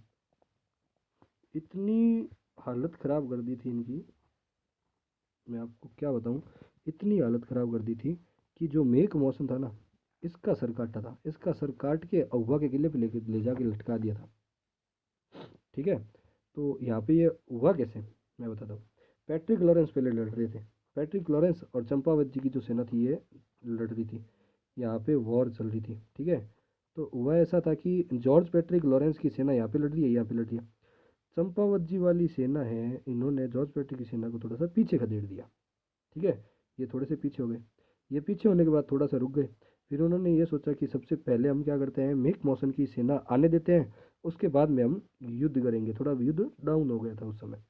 तो जब मेक मौसन की सेना आई, तो ये मेक मौसन की सेना को पता ही नहीं चला कि अपनी सेना कौन सी है, तो ये सीधी चंपावत जाली सेना की तरफ आ गए। ये ऐसे क्यों हुआ? क्योंकि चंपावत जाली कुशाल सिंह चंपावत जी वाली वो सेना थी, कुशाल सिंह की जो सेना थी, उसमें एरनपुरा की सैनिक, छावनी के सैनिक थे सारे के सारे, और एरनपुरा छावनी के सैनिक थे वो सारे के सारे पहले अंग्रेजों की टुकड़ी में थे। एरनपुरा टुकड़ी तो थी अंग्रेजों की, छावनी तो थी, सैनिक थे ये। उन्होंने सारे के सारे लाल कपड़े पहन रखे थे अंग्रेजों वाले। इन्होंने ये सोचा कि भाई यहाँ पे अल्लाह भी कर रहे हैं, यहाँ पे कुशाल सिंह चंपावत वाली सेना है, ये ज़ोर ज़ोर से यहाँ पे आवाज़ें लगा रही है ज़ोर ज़ोर से, भाई जय हो जय हो, जय भवानी, जय जीत गए हम, ऐसी जय शंकर, जय महादेव, हर हर महादेव, ऐसे कर रहे थे। तो मतलब इनको ये लगा कि जीते तो हम ही हैं, मेक मोशन से लगा यहाँ पे अल्लाह हो रहा है तो हम ही जीते। तो ये सारा इधर आ गए, यहाँ पे आते ही सैनिकों को भी लपेटे में ले लिया इनके, और इनको खुद को भी यहाँ पे मार कर अहुआ के किले में टांग दिया। यहाँ पे जॉर्ज पैट्रिक लॉरेंस सीधा अजमेर भाग गए यहाँ से। यहाँ पे फिर लड़ाई नहीं था, इसको पता है कि सामने मेक मोशन की हालत कर दी, यहाँ से सीधा अजमेर की तरफ ही प्रस्थान किया था फिर जज पैट्रिक लॉरेंस ने सीधा। ठीक है, अजमेर भाग गया था। ये कहाँ पे भागा था? अजमेर भागा था। तो ये आपका जो युद्ध था, ये युद्ध का नाम था चेलावास का युद्ध, चेलावास का युद्ध। इसको काले और गोरों का भी युद्ध बोला जाता है।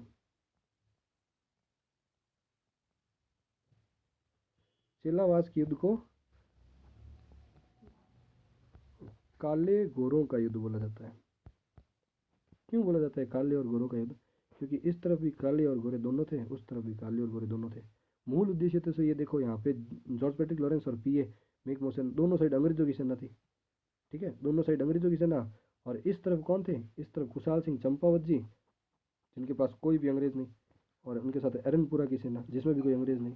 तो इस तरफ हिंदू मतलब काले, इस तरफ ये अंग्रेज, ये मतलब गोरे। समझ आई कथा? यहाँ पे गोरे, यहाँ पे काले। अब समझ आई? ठीक है, चलो अब अहुआ का युद्ध कर लेते हैं, 20 जनवरी वाला। ये कब होगा? 57 के बाद में 58, क्योंकि जनवरी आ गई है, डेट याद रखना। चलो आगे जल्दी से करते हैं ये।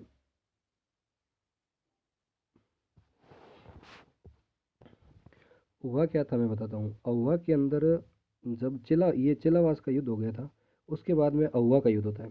अहुआ का युद्ध कब होता है? 20 जनवरी 1858 के अंदर होता है। सॉरी। अब क्या होगा, लॉर्ड कैनिंग है ना, जो गवर्नर जनरल अपना, governor general Lord Canning, governor general कौन? कैनिंग।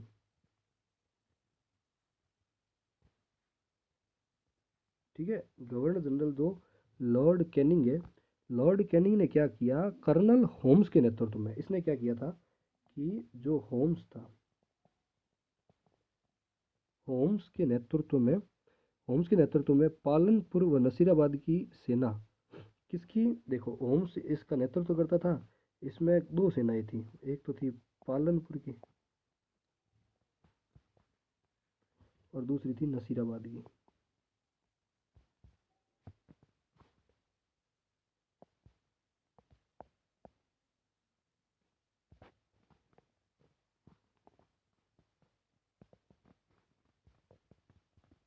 ठीक है, पालनपुर और नसीराबाद, पालनपुर और नसीराबाद की कर्नल होम्स के नेतृत्व में ये सेना भेजी थी। हुआ क्या था मैं आपको बताता हूँ। हुआ का युद्ध हुआ था ना, उससे पहले यहाँ पे ये बहुत ही खतरनाक बात चल रही थी कि जो चेलावास का युद्ध हुआ था, बिठोड़ा का युद्ध हुआ था, उसके अंदर अंग्रेजों ने अपनी पूरी की पूरी सेना लगा ली, फिर भी कुशाल सिंह चंपावत जीत गया, इन्होंने मार दिया इनको, जनरली बात है, ये मार दिया। तो यहाँ पे एक अफवाह फैली थी यहाँ पे कि यहाँ पे एक ऐसी माता है जो इंसानों को बार बार जिंदा कर देती है। ये बात बहुत ही बुरी तरीके से फैली हुई थी, क्योंकि जो माता थी और ये कलसाल सिंह चंपावत की जो कुल देवी कह सकते हैं इसको, ये रोज पूजा करते थे इनके, जिन माता के थे 10 सर, 10 सिर और इसके थे 54 हाथ। ठीक है, एक बार आरपीएससी ने क्वेश्चन पूछा भी था, 10 सिर 54 हाथ वाली माता का नाम ऐसे करके पूछा था।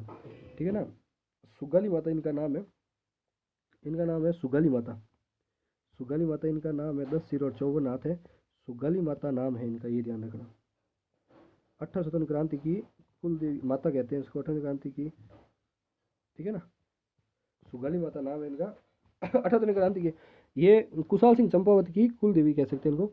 ये अंग्रेजों के अंदर अफवाह फैल गई थी कि बंदे को मारते हैं और वापस जिंदा हो जाता है इंसान, तो अंग्रेजों के अंदर इस चीज़ का बहुत ही खतरनाक रूप से डर था कि अंग्रेज जब इनसे लड़ते थे, इनको मारते थे, तो ये भी मतलब ये जीतते थे।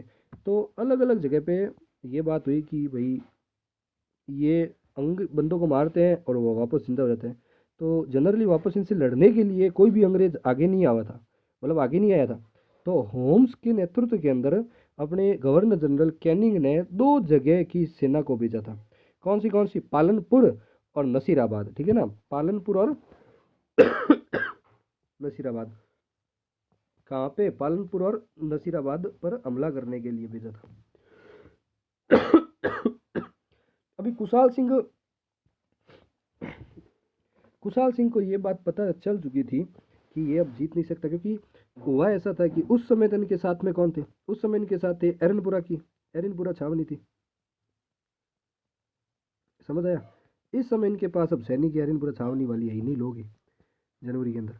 अभी समझ आई क्या कथा चल रही थी यहाँ पे? तो यहाँ पे ये जो गैप हुआ था, जो गैप मतलब 18 सितंबर को चेलावास का युद्ध हुआ था, 8 सितंबर को बिठोड़ा का युद्ध हुआ था, चेलावास के युद्ध के बाद में सीधा 20 जनवरी आ गया। तो ये सितंबर के बाद में अक्टूबर, नवंबर, दिसंबर, 3 महीने, आधा महीना सितंबर का, 3 साढ़े 3 महीने गैप रह गया था। ये 3 साढ़े 3 महीने का गैप क्यों रहा था? क्योंकि इनके अंदर ये एक डर सा बैठ गया था कि इनके पास एक ऐसी माता है, एक ऐसी माता है जो मृत बंदों को भी जीवित कर देती है यार। ये डर बैठ गया था, तो इनसे लड़ने के लिए कोई आगे आ ही नहीं पाया था। पास पास के जो भी लोग थे उनको लड़ने के लिए बोला था, पर वो लड़ने के लिए गए नहीं। यहाँ पे जॉर्ज पैट्रिक लॉरेंस जो अपना एजीजी था, उनको भी बोला था कि पैट्रिक लॉरेंस आप जाइए उनसे लड़ी, तो उन्होंने भी मना कर दिया कि नहीं यार, वो वापस जिंदा हो जाते हैं यार, ऐसी बात बोली गई थी। ठीक है, तो वो तो चलो ठीक है। अभी कुशाल सिंह चंपावत है, इसके पास एरनपुरा की छावनी नहीं है, कोई सेना नहीं है। अभी मैंने क्या बोला था कि अपने जो होम्स है, कर्नल होम्स, पालनपुर और नसीराबाद 2 छावनियों के साथ, होम्स जो है वो पालनपुर और नसीराबाद 2 छावनियों के साथ यहाँ पे हमला करेंगे 20 जनवरी। को हमला करेंगे, डेट ये थी, ठीक है ना। 20 जनवरी जो थी वो डेट थी। तो उस समय एक दिन पहले ही कुशाल सिंह चंपावत ने अपने भाई पृथ्वी सिंह लांबिया, लांबिया का ठिकानेदार था वो, पृथ्वी सिंह लांबिया जो था, पृथ्वी सिंह लांबिया, ठीक है, पृथ्वी सिंह लांबिया के नेतृत्व में किले को छोड़ दिया था। अहुआ के किले का नेतृत्व किसे सौंप दिया था? पृथ्वी सिंह लांबिया, लांबिया का था। पृथ्वी सिंह लांबिया के नेतृत्व में किले का सौंप छोड़कर वो वहाँ से मेवाड़ चला गया और उन्होंने बोला कि मेवाड़ से मैं सहायता लेके आता हूँ, ये बोल के चला गया। फिर वहाँ पे 23 जनवरी तक, 20 जनवरी को वहाँ पे हमला हुआ, 30 जनवरी तक मेवाड़ पर इन्होंने अपना वापस शासन ले लिया। पृथ्वी सिंह लांबिया को मार दिया गया था वहाँ पे।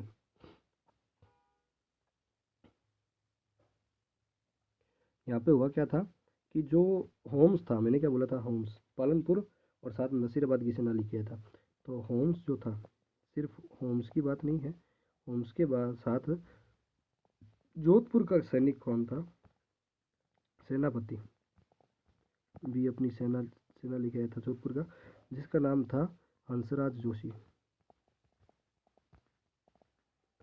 हंसराज जोशी जी है, उन्होंने जोधपुर से भी सेना लेके आए हैं, पालनपुर के साथ में नसीराबाद, साथ में हंसराज जोशी जोधपुर से सेना लेके आए थे, ये थे। और सामने कौन थे? सामने पृथ्वी सिंह लांबिया, ध्यान रखना, ये हार गए थे। 4 दिन में 24 जनवरी को इनके पास न्यूज़ आ गई थी कि अहुआ के किले पर वापस अधिकार कब हो गया। अहुआ के किले पर 24 जनवरी को इन्होंने होम्स और ये क्या नाम है, हंसराज जोशी जी, इन्होंने मिलकर अधिकार कर लिया, ठीक है। तो अंग्रेज सुगाली माता की मूर्ति अजमेर ले गए थे। अभी ये यहाँ पे अहुआ से क्या हुआ था, सुगाली माता की मूर्ति है जो अंग्रेज अहुआ से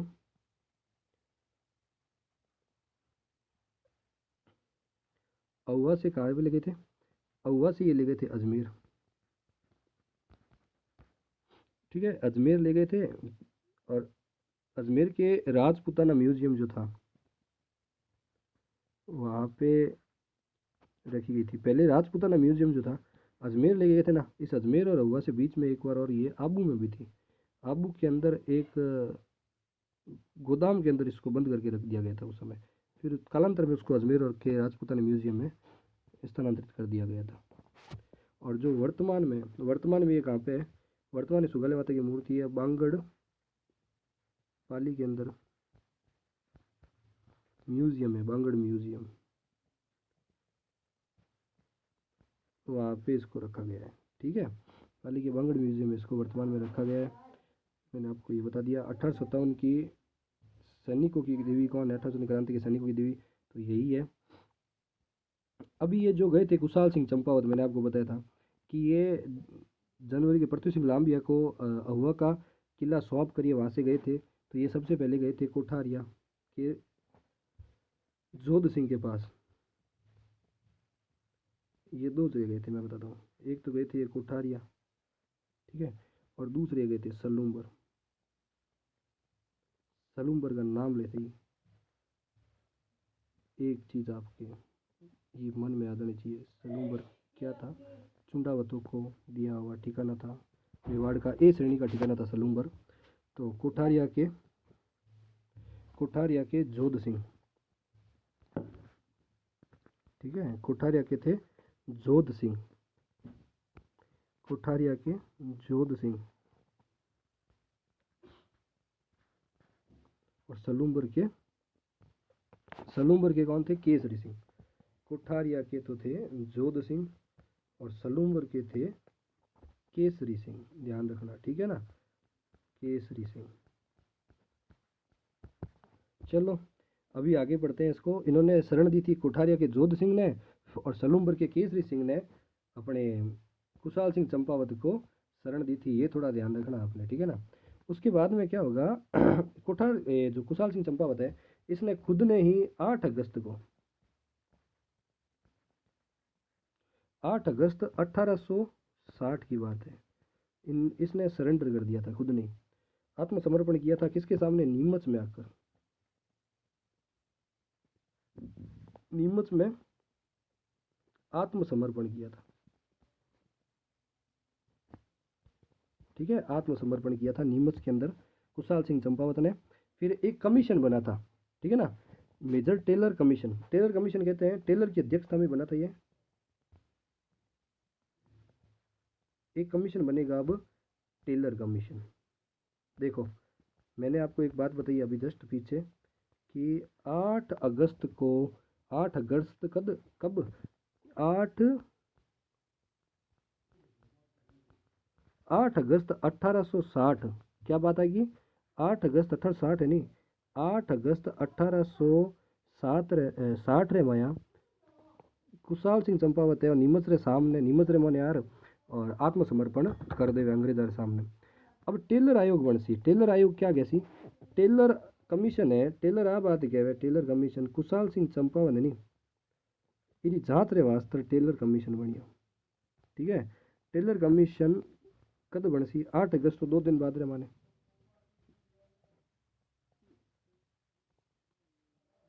ठीक है, तो 10 अगस्त 1860 को टेलर कमीशन बनेगा। ठीक है, 10 अगस्त 1860 को टेलर कमीशन बनेगा। टेलर कमीशन की जांच पर कुशाल सिंह को रिहा कर दिया। टेलर कमीशन, कुशाल सिंह का पता नहीं इसने क्या बात बोली होगी अंग्रेजों को, कैसे इसने अंग्रेजों को समझाया होगा कि इसके जो आरोप थे वो सिद्ध नहीं कर पाए। टेलर कमीशन बना, उसने इसको एकदम निर्दोष साबित कर दिया, एकदम फ्री कर दिया कि हाँ। पहले तो ऐसा हुआ था कि भाई अंग्रेजों ने जब इसको पकड़ा था कि भैया हाँ अब तू हाथ में आया है, अब तेरे को देख फांसी चढ़ाएंगे। फिर उसने बोला कुशाल सिंह जी ने कि फांसी काहे की, किस चीज़ की फांसी, कि इतना बड़ा तूने कांड किया है, फिर तेरे को फांसी नहीं दे तो क्या दे। फिर उसने बोला था कि सर सर सर सर सुनिए, आप बात समझिए मेरी। तो क्या सुनिए, तो मैं आपको बताता हूँ। देखिए, मैंने आज से पहले या अभी तक कभी तेरा साथ दिया, आपके विरोध खड़ा हुआ नहीं, कभी नहीं हुआ, अंग्रेजों ने बोला। फिर उन्होंने बोला कि मैंने पहले भी कभी आपका विरोध किया है, नहीं किया है। तो एक बात बताइए, मैं आपका विरोध कैसे कर सकता हूँ। मैंने विरोध किया था राजा का, जोधपुर के राजा का विरोध किया था मैंने, क्योंकि जो बिठोड़ा था, बिठोड़ा के जो कान जी थे, वो हमारा जो प्रथम श्रेणी का ठिकाना था, उनसे बिना पूछे उनको बैठा दिया गया। तो मैं उनके विरोध में, उनसे नाराज होकर ये मैंने किया। हाँ, साथ में अरनपुरा वाले मेरे थे। तो फिर अंग्रेजों ने बोला कि हाँ यही तो मेन बात है, या यही तो बात है, घुमा फिरा की बात ही नहीं है कि तूने अंग्रेजों, ये सैनिकों को, सॉरी अरनपुरा के जो सैनिक थे उनको साथ में कैसे हुआ। तूने अगर उनको साथ में लिया तो सीधा सीधा अंग्रेजों का विरोध ही हुआ ना, बिना बोले भी। फिर उन्होंने, कुशाल सिंह ने पता नहीं क्या बोला होगा, मेरे हिसाब से तो ऐसे ही बोला होगा कि उन्होंने मेरे ऊपर बंदूक तान दी कि अगर तू साथ नहीं देगा तो मैं तुझे मार दूंगा। तो मरता क्या ना करता, मैं, मेरे को सपोर्ट लेना पड़ा उनका। वो सपोर्ट दे रहे थे, मैं ले नहीं रहा था, आप समझ सकते हैं। ऐसा कुछ बोला था, ऐसा करके फिर ये टेलर आयोग की जांच के आधार पर 10 नवंबर 1860 को इसको रिहा कर दिया गया था। अभी मैं आपको बता दूं, कुशाल सिंह के साथ और भी लोगों ने कुशाल सिंह का साथ दिया था, तो उनका थोड़ा नाम अगर आप याद में रखें तो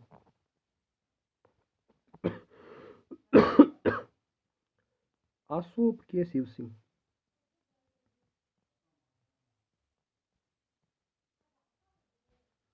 आशोप के थे,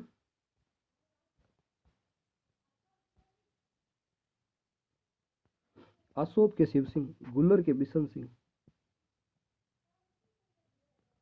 आशोप के शिव सिंह, गुल्लर के, गुल्लर के बिशन सिंह,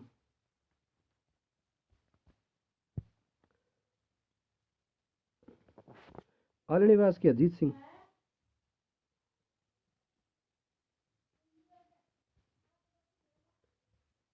आलनियावास के थे, आलनियावास के थे अपने अजीत सिंह।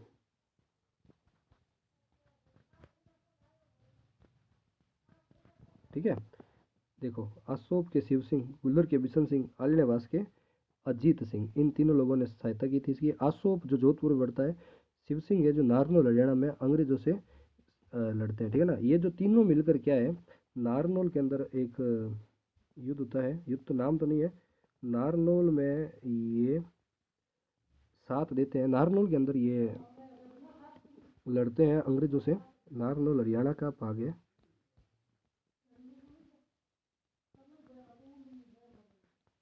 ठीक है। ये था नारनौल हरियाणा में अंग्रेज गिराल्डी की सेना से।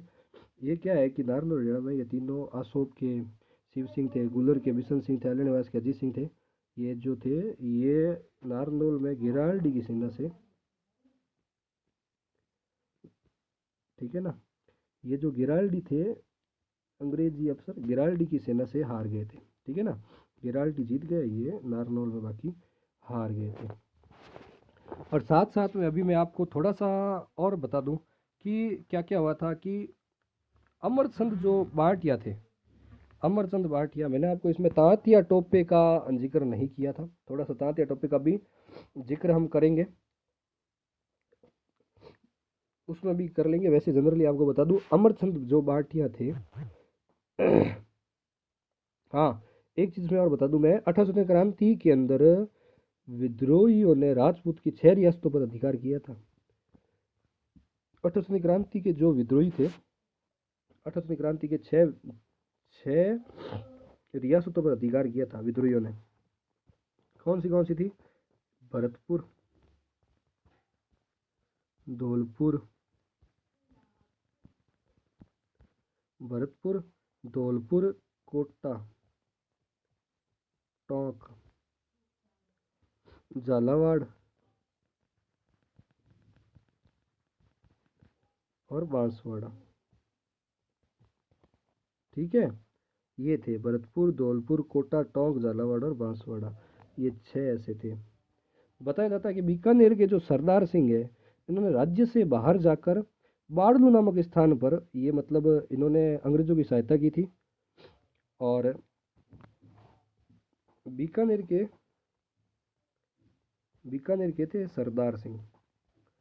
सरदार सिंह ने बीकानेर से बाहर जाकर हिसारनिया के अंदर, हरियाणा हिसार के अंदर एक बाड़लू नाम का गांव है, तो जो बाड़लू नाम के गांव के अंदर अंग्रेजों की सहायता करने के लिए गए थे, वहाँ से खुश होकर अंग्रेजों ने इसे टिब्बी परगने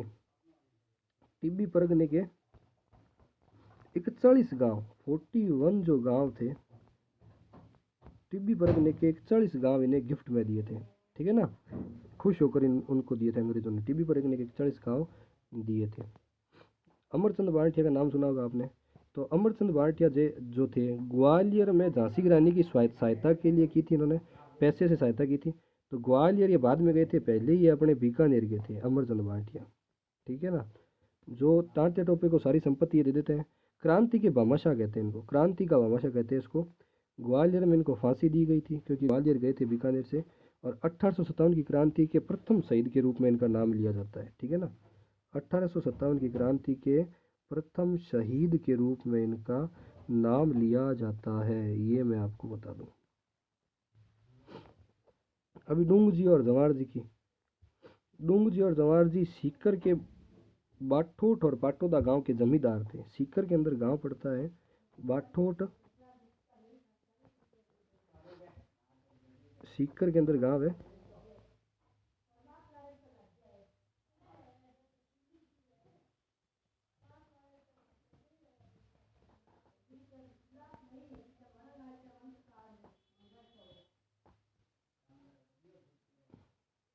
बाठोट और पाटोड़ा गांव के थे।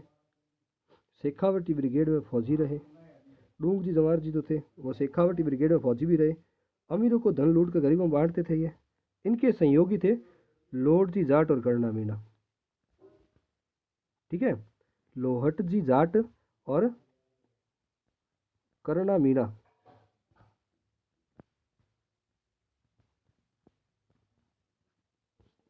चलो,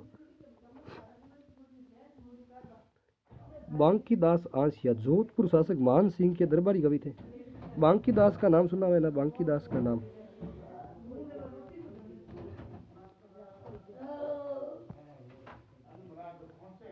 बांकी दास जोधपुर शासक मान सिंह के दरबारी कवि।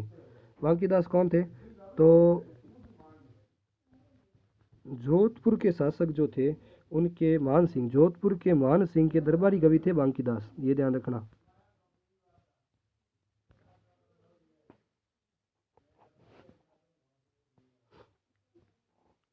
अभी बांकी दास जी तो थे, इन्होंने किताब लिखी थी, इनका एक गीत है, किताब नहीं सॉरी, बांकीदास जी का गीत है, आयो अंग्रेज मुल्क रे ऊपर, ध्यान रखना, आयो अंग्रेज मुल्क रे ऊपर, आयो अंग्रेज मुल्क रे ऊपर, ठीक है। अंग्रेजों का साथ देने वाले शासकों की आलोचना की इन्होंने। और शंकरदान सामोर, मैं एक इसके बारे में और बता दूं आपको कि शंकरदान सामोर है, गीत व कविताओं के जन अलग जगह, मेन बात ये है देखो, अंग्रेजों को क्या संज्ञा दी थी इन्होंने, शंकर, पहले नाम बताता हूँ, शंकर दान, शंकर दान सामोर जो थे, गीत व कविताओं के जन अलग जगह इन्होंने मुल्क के मीठे, शंकरदान सामोर ने अंग्रेजों को क्या संज्ञा दी, मुल्क के मीठे, क्या संज्ञा दी थी, मुल्क के, मुल्क के मीठे, ये संज्ञा दी शंकरदान सामोर ने। हुलासी व दलजी नामक कवियों ने भी अलग जगह थी, ये तो चलो ठीक है। अभी मैं एक चीज और बताऊं आपको, कामेश्वर महादेव, आपको अगर क्वेश्चन पूछ लिया जाए, कामेश्वर महादेव,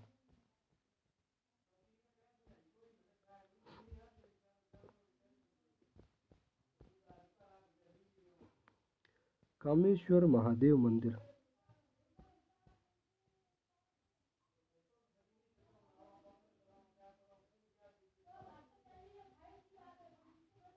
कामेश्वर महादेव मंदिर, कामेश्वर महादेव मंदिर कहाँ पे है, कामेश्वर महादेव मंदिर अहुआ के अंदर है। तो अहुआ के अंदर जो योजना बनाई गई थी, तो वो योजना इसी मंदिर में बैठकर बनी गई थी। कामेश्वर महादेव मंदिर कहाँ पे है, ये अहुआ पाली के अंदर है, ये ध्यान रखना,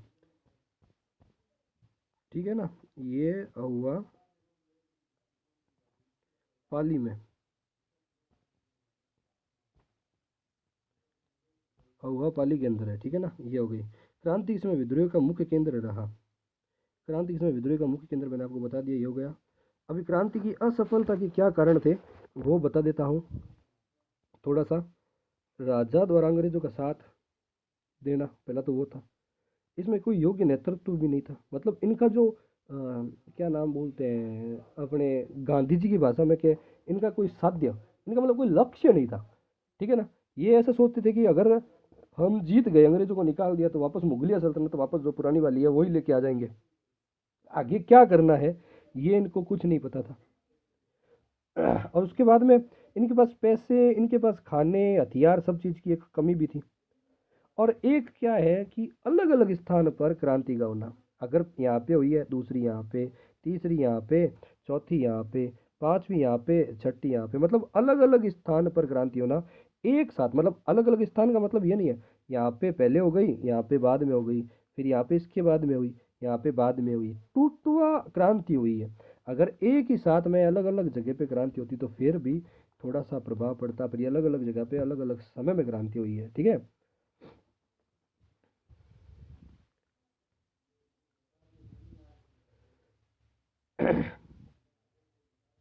ये आपको क्रांति के जो मेन मेन आदमी थे, ये सॉरी शहीद थे, या इसके बाद में क्या क्या, कौन कौन सी चीज़ पे कौन कौन सी चीज़ थी, जगह जगह पे नाम क्या क्या थे, वो भी मैंने आपको थोड़ा बता दिया।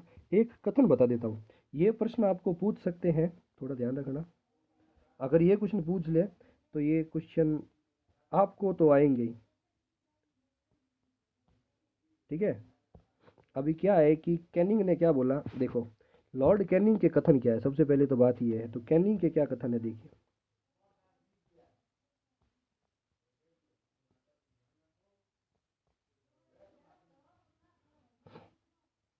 कैनिंग के क्या कथन थे, कैनिंग ने एक बात बोली थी, उन्होंने बोला कि इस तूफान में उन्होंने तरंग अवरोध का काम किया। जो विद्रोही थे, विद्रोह में राजा के सहयोग पर, राजा जो थे वो इस बड़ी क्रांति के अंदर अंग्रेजों का साथ दे रहे थे। इसको देखते हुए कैनिंग ने ये बोला कि इस तूफान में उन्होंने तरंग अवरोध का काम किया, अन्यथा हमारी कश्ती तो डूब ही जाती। ये बात किसने बोली, ये कश्ती डूब जाती है बात कैनिंग ने बोली थी। जॉर्ज पैट्रिक लॉरेंस है, जो लॉरेंस है, ये क्या बोलते हैं, यदि विद्रोह में एक भी योग्य नेता रहा होता तो हम सदा के लिए हार जाते हैं। ये बात लॉरेंस ने बोली,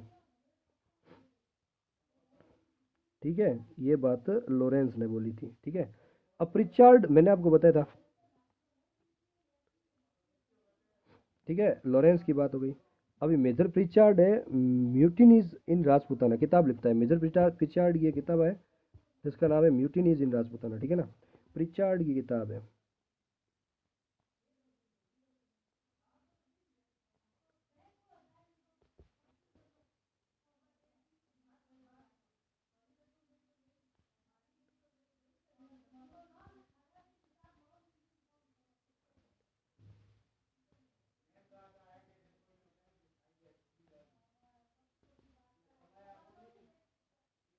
इन राज म्यूटिनीज इन राजपूताना, ठीक है, ये किताब थी 1857 के विद्रोह के ऊपर प्रिचार्ड की। सूर्यमल मिश्र, भारत का प्रथम स्वतंत्रता संग्राम किसने बोला? सूर्यमल मिश्र ने भारत का प्रथम स्वतंत्र संग्राम 1857 की क्रांति को बोला था।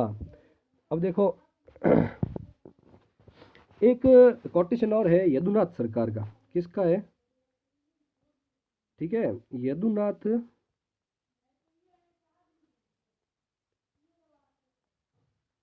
यदुनाथ सरकार का एक कोटेशन है। यदुनाथ सरकार का क्या कोटेशन है कि राजस्थान एक ऐसा अजायब घर है जिसके पिंजरे न तो कोई दरवाजे थे न ही कोई पहरेदार था।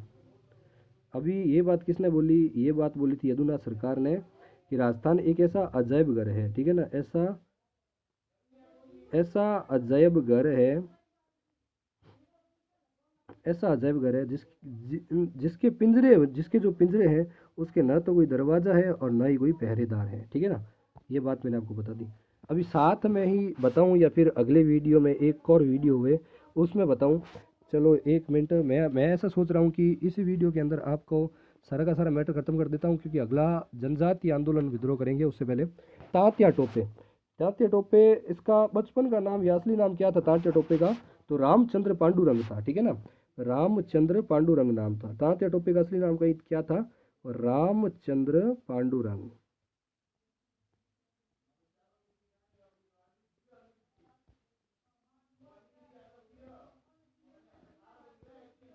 समझ आया? रामचंद्र पांडुरंग नाम था, नाना साहिब का सहयोगी था। नाना साहिब का तात्या टोपे था जो सहयोगी था। कानपुर में क्रांतिकारियों का नेतृत्व किया था इसने, ठीक है। अभी ये क्या है कि अलीपुर का युद्ध करता है तात्या टोपे का, शायद मेरे हिसाब से अंतिम युद्ध था ये अलीपुर का युद्ध। अलीपुर के युद्ध होने के बाद में ही तो ये राजस्थान में सहायता लेने के लिए आया था। अलीपुर का युद्ध होगा, ठीक है, आपको बता दूं मैं। अलीपुर का युद्ध ये किया कब था इसने? इसने किया था ये युद्ध 22 जून 1858 को, ठीक है, इसकी डेट है ये 22 जून 1858, ठीक है ना। 22 जून 1858 में अलीपुर का युद्ध हुआ था, तात्या टोपे का युद्ध हुआ था। उसके सामने में कौन था?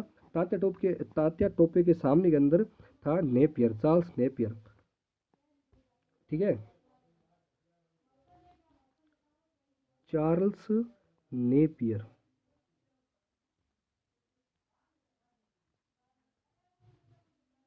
Charles Napier wages Tatya Tope, ठीक है ना। ये तात्या टोपे हार गया था, यहाँ पे ये तात्या टोपे हारा था चार्ल्स नेपियर से। अलीपुर का युद्ध था 22 जून 1858, ठीक है ना।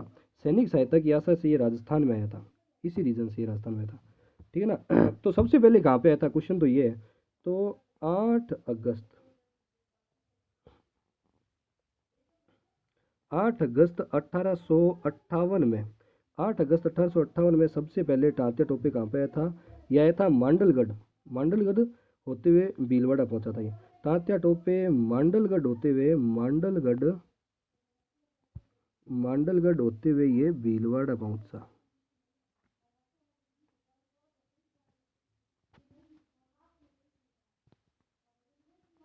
मांडलगढ़ से भीलवाड़ा, ये ऐसे आया था तात्या टोपे। भीलवाड़ा में तात्या टोपे ने, अब भीलवाड़ा के अंदर जब आया था तात्या टोपे तो उसने एक रोटी के लिए, देखो मैं आपको एक बात बताता हूँ, एक रोटी खाने के लिए उसने एक मोहर चुकाई थी। ठीक है। सैनिकों की पगड़ी के लिए महिलाओं से साड़ियाँ मांगी, ठीक है ना। एक देखो, एक तो ये थी, और सैनिकों की जो पगड़ी थी, सैनिकों की पगड़ी के लिए तात्या टोपे ने महिलाओं से साड़ियाँ मांगी थी, ये भी आपको ध्यान होना चाहिए। सैनिकों की पगड़ी बनाने के लिए साड़ियाँ मांगी थी महिलाओं से, समझ आई। ये बात पंडित भीलवाड़ा की है। मैं आपको साथ साथ में एक बात और बताऊं, तात्या टोपे का राजस्थान के अंदर एक युद्ध हुआ था, सुनिए। तात्या टोपे का राजस्थान का युद्ध हुआ था, जिसका नाम था कुआड़ा का युद्ध। कुआड़ा का कुआड़ा का युद्ध हुआ था। कुआड़ा का युद्ध कहाँ पे हुआ था? कुआड़ा का युद्ध हुआ था कोठारी नदी के किनारे पर।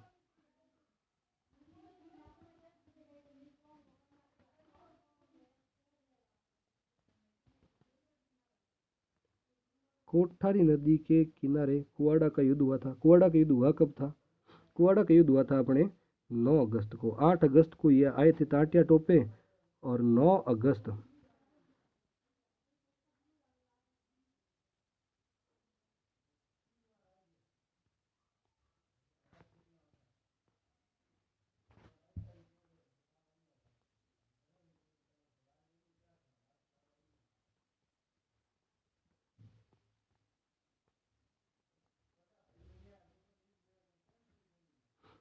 ठीक है ना, कोठारी नदी के किनारे भीलवाड़ा के अंदर 9 अगस्त 1858 को कुआड़ा का युद्ध हुआ था। कौन सी नदी थी? कोठारी नदी, ये भी आप ध्यान दो। कुआड़ा का युद्ध कौन सी नदी के किनारे हुआ था? कोठारी नदी के किनारे हुआ था, ये भी ध्यान रखना आप, ठीक है। अभी हुआ किनके किनके मध्य था कुआड़ा का युद्ध, ये भी मैं आपको बताता हूँ। एक मिनट, कुआड़ा का युद्ध है ना, कुआड़ा का लिख लेता हूँ, कुआड़ा का, ठीक है, 9 अगस्त 1858, कुआड़ा का युद्ध कोठारी नदी किनारे। एक तो था रॉबर्ट्स, ठीक है, ठीक है ना, रॉबर्ट्स, रॉबर्ट्स वर्सेस,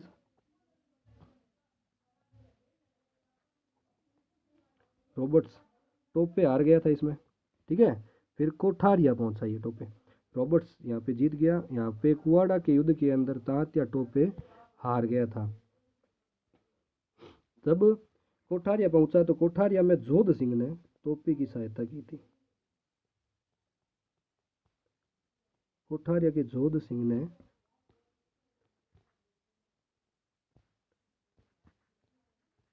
कोठारिया के थे जोध सिंह, जिन्होंने सहायता की थी, ठीक है ना। जोध सिंह थे, टोपे की सहायता की थी।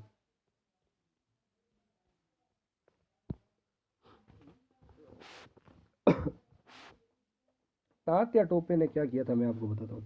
तात्या टोपे झालावाड़ की सेना से, झालावाड़ की सेना से लड़ाई करता है, ठीक है ना। झालावाड़ की सेना से लड़ाई करता है, ये यहाँ से क्या करता है कि भागता है। तात्या टोपे झालावाड़ से जब भागता है तो इनके पीछे झालावाड़ की सेना भागती है, सेना भागती है। पर इसमें हुआ क्या था कि झालावाड़ की सेना जब पीछे पीछे आ रही थी, तो इसने क्या किया कि झालावाड़ की जो सेनाएं थी उसको अपने कंट्रोल के अंदर ले लिया। मतलब उनको ऐसा बोला कि मैं देश की, अपने आज़ादी के लिए लड़ रहा हूँ, तो आप मेरे पीछे क्यों पड़े हो? आप भी तो हिंदू और मैं भी एक हिंदू हूँ, तो अपन हिंदू मतलब हिंदुस्तानी, हम भी इंडियन है, आप भी इंडियन हो, तो फिर आप मेरे को मारने के लिए क्यों तुले? हम इन अंग्रेजों को भगाने के लिए तो क्रांति कर रहे हैं। ऐसी बात बोली तो सारी की सारी सेना इसके साथ हो गई थी।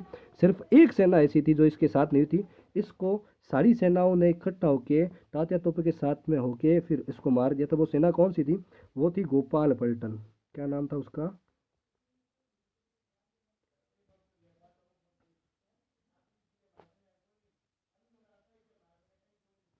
ठीक है, झालावाड़ की सेना गोपाल पलटन को परास्त किया तथा अपने साथ मिलाया, ठीक है ना। अगस्त 1858 में टोपे झालड़ा पाटन पहुंचा था। ब्रिगेडियर पार्क में टोपे का पीछा करते हुए यहाँ पहुंचे। टोपे पुणे ग्वालियर चला गया, झालावाड़ आया, झालावाड़ के पीछे गोपाल पलटन को परास्त किया। तात्या टोपे ने गोपाल पलटन को हराया।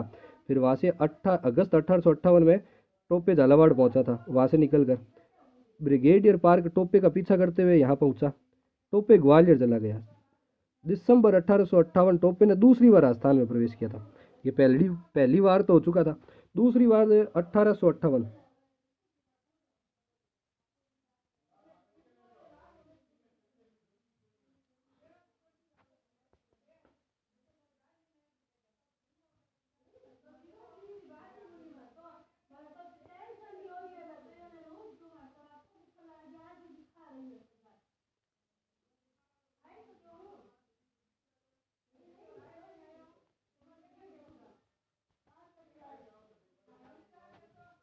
सेकंड बार राजस्थान में प्रवेश।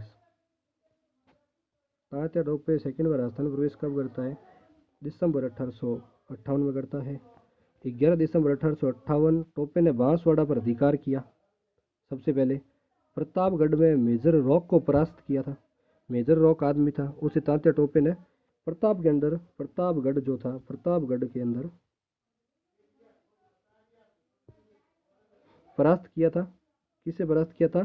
प्रतापगढ़ अंदर मेजर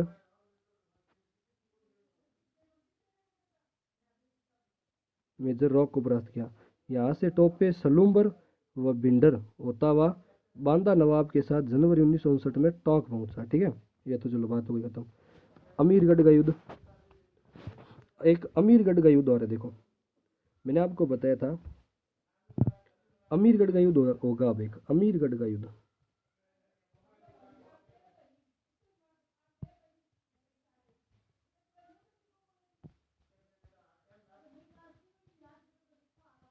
अमीरगढ़ के युद्ध के अंदर कौन कौन लड़ा था? अमीरगढ़ के युद्ध के अंदर अपने टोपे, तात्या टोपे तो लड़ा था, पर वजीरुद्दौला और था।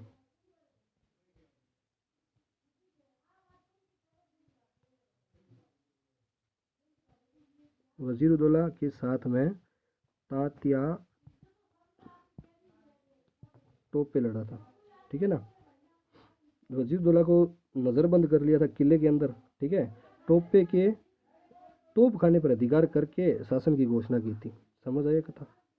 विलियम ईडन बड़ी फौज लेकर टोंक पहुंचा। टोंक पर अधिकार कर लिया था टोपे ने अमीरगढ़ का युद्ध करके। टोंक के अंदर क्या कहा था? वजीरुद्दौला को किले के अंदर नजरबंद कर दिया तात्या टोपे ने। फिर वहाँ का जो तोप खाना था उसके ऊपर भी तात्या टोपे ने अधिकार कर लिया। ठीक है, अभी टोंक के ऊपर, अमीरगढ़ के युद्ध के बाद में टोंक के ऊपर तात्या टोपे का अधिकार हो गया। अब जो ईडन है, जयपुर का ईडन है ना, वो फौज लेकर टोंक पहुंचेगा। ठीक है ना। क्रांतिकारी जो भी थे वो नाथद्वारा चले गए। बूंदी के शासक राम सिंह ने तात्या टोपे से डरकर बूंदी के द्वार जो बंद करवाए। तात्या टोपे कहीं बूंदी के अंदर ना आ जाए, इसलिए बूंदी के जो कौन थे? बूंदी के थे राम सिंह। बूंदी के थे राम सिंह, जिन्होंने बूंदी के द्वार ही बंद करवा लिए थे तात्या टोपे से डरकर। समझ आई ये भी बात आपको? तो आज जनरली मैंने आपको बहुत ही लंबा मैटर करवा दिया है। अभी मैं थोड़ी सी एक दो लाइनें हैं वो आपको बता देता हूँ क्या क्या थी। तात्या टोपे से संबंधित बात थी। तात्या टोपे है, देखो तात्या टोपे ने कुछ समय के लिए क्रांति के समय राजस्थान की कौन सी रियासतों पर अधिकार किया था? पहली बात तो ये, तो वो रियासतें कौन सी थी? एक तो थी अपनी बांसवाड़ा, ठीक है, एक थी झालावाड़,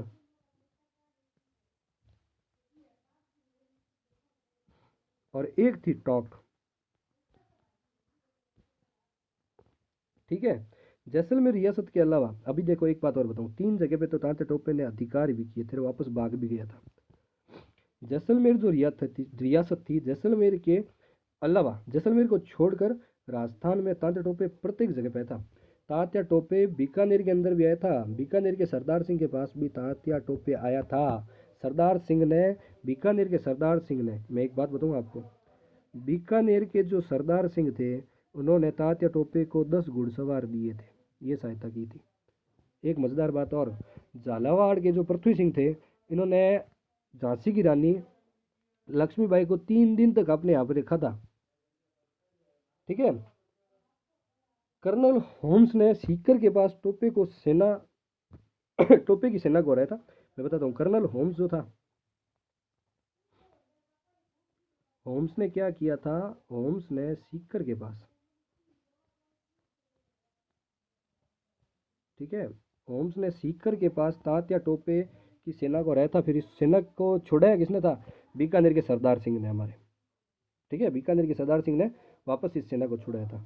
जो 600 सिपाही थे तात्या टोपे के, तो जो बीकानेर के सरदार सिंह थे उनके सामने आत्मसमर्पण किया था सिपाहियों ने टोपे के। सरदार सिंह ने ब्रिटिश हुकूमत के अनुरोध, सरदार सिंह जो था उसने ब्रिटिश जो हुकूमत थी उससे अनुरोध करके माफ़ी दिलवाई थी 600 सैनिकों को, तात्या टोपे के।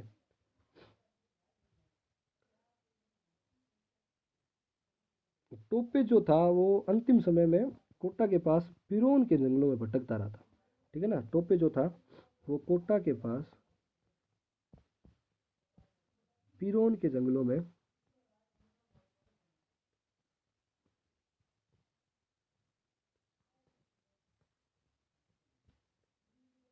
फिरौन जंगल में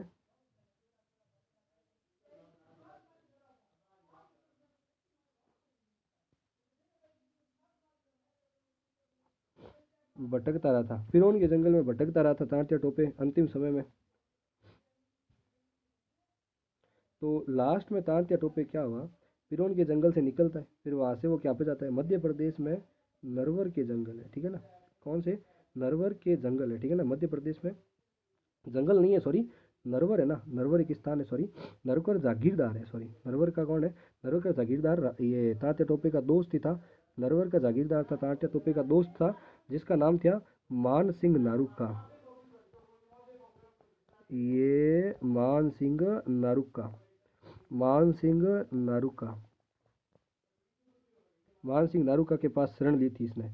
ये मान सिंह, ये नारुका ही था। मान सिंह ने धोखा दिया और पुलिस को जानकारी मान सिंह नारुका ने ही दी थी तात्या टोपे की जानकारी कि वे नरवर के अंदर बैठे हैं, ठीक है। 7 अप्रैल, कब, 7 अप्रैल को, अभी 1859 की बात है, 1859 में 7 अप्रैल को नरवर के जंगलों में गिरफ्तार किया गया था उसे। तात्या टोपे में राजद्रोह का मुकदमा चला ग्वालियर में, अपने को पता है। फिर टोपे को फांसी दी गई थी। तो ये थोड़ा बता दूं मैं आपको कि तात्या टोपे को फांसी कब दी गई थी, फांसी कब दी गई थी, तात्या टोपे को फांसी दी गई थी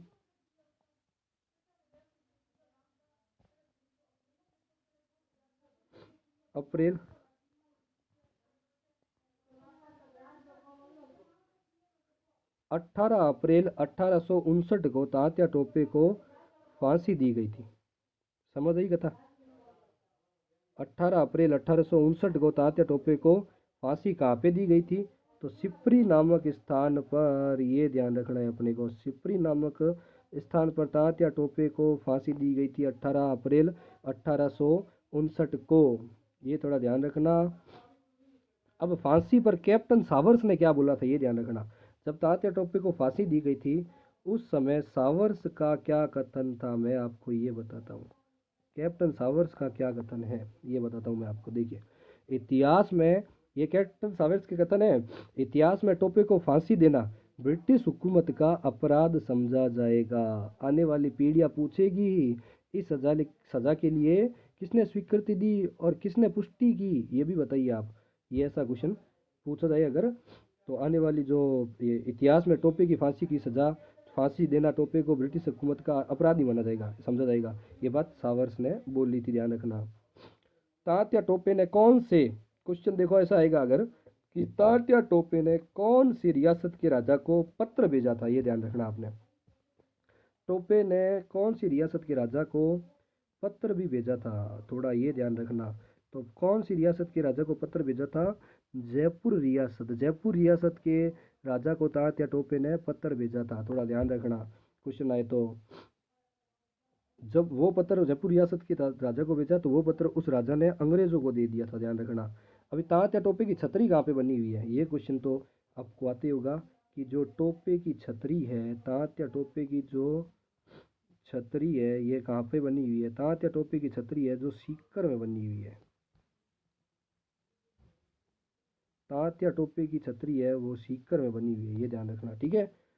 सीकर के सामंत थे जिन्होंने तात्या टोपे की सहायता हेतु फांसी, सीकर के सामंत, अब सीकर जो था, सीकर के अंदर तात्या टोपे की छतरी क्यों बनी हुई है, क्योंकि सीकर के जो सामंत थे, ठीक है, सीकर के जो सामंत थे, सीकर के सामंत ने ही तो तात्या टोपे की सहायता की थी। तो ऐसे कौन से सामंत थे जिन्होंने तात्या टोपे की सहायता की थी, उनका नाम पता है आपको। सीकर के सामंत को तात्या टोपे ने फांसी दी थी, जिनको तात्या टोपे को सहायता देने, तो मतलब इसने तात्या टोपे की सहायता दी, इसलिए इस सीकर के सामंत को, इस सामंत को भी फांसी दी गई थी। इस सामंत का नाम क्या था, सीकर के सामंत कौन थे, सीकर के सामंत, क्योंकि यहीं पर छतरी है। सीकर के सामंत कौन थे, सीकर के सामंत जिनको फांसी दी गई थी तात्या टोपे की सहायता के लिए, इनका नाम था आनंद सिंह। सीकर के थे, ये ध्यान रखना, आनंद सिंह, ठीक है। तो आज आपका टॉपिक ये ख़त्म हो गया है। 1857 की क्रांति आज हमने कंप्लीट कर ली है। कल अब हम आपके सामने जो अगला पार्ट है वो लेके आएंगे राजस्थान के जो जनजातीय आंदोलन हैं। हम जनजातीय आंदोलन करेंगे।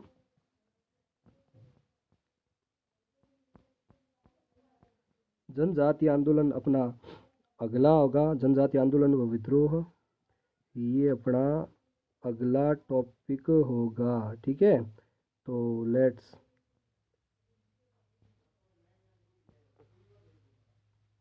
ठीक है, जनजातीय आंदोलन। जनजातीय आंदोलन में हम आंदोलन पढ़ेंगे भगत आंदोलन, वो मठ भील आंदोलन या एक ही आंदोलन या मातृ गुंडिया इसी कहते हैं, और मीना आंदोलन। तीन ही आंदोलन पढ़ेंगे। तीन आंदोलन में हम जनजातीय आंदोलन को समाप्त कर लेंगे। उसके बाद में हम किसान आंदोलन पढ़ेंगे, उसके बाद में हम एकीकरण पढ़ेंगे, उसके बाद में हम ये आगे जो भी आएंगे टॉपिक्स वो सारे हम प्रजामंडल पढ़ेंगे। प्रजामंडल पहले किसान आंदोलन, फिर प्रजामंडल, फिर एकीकरण पढ़ेंगे।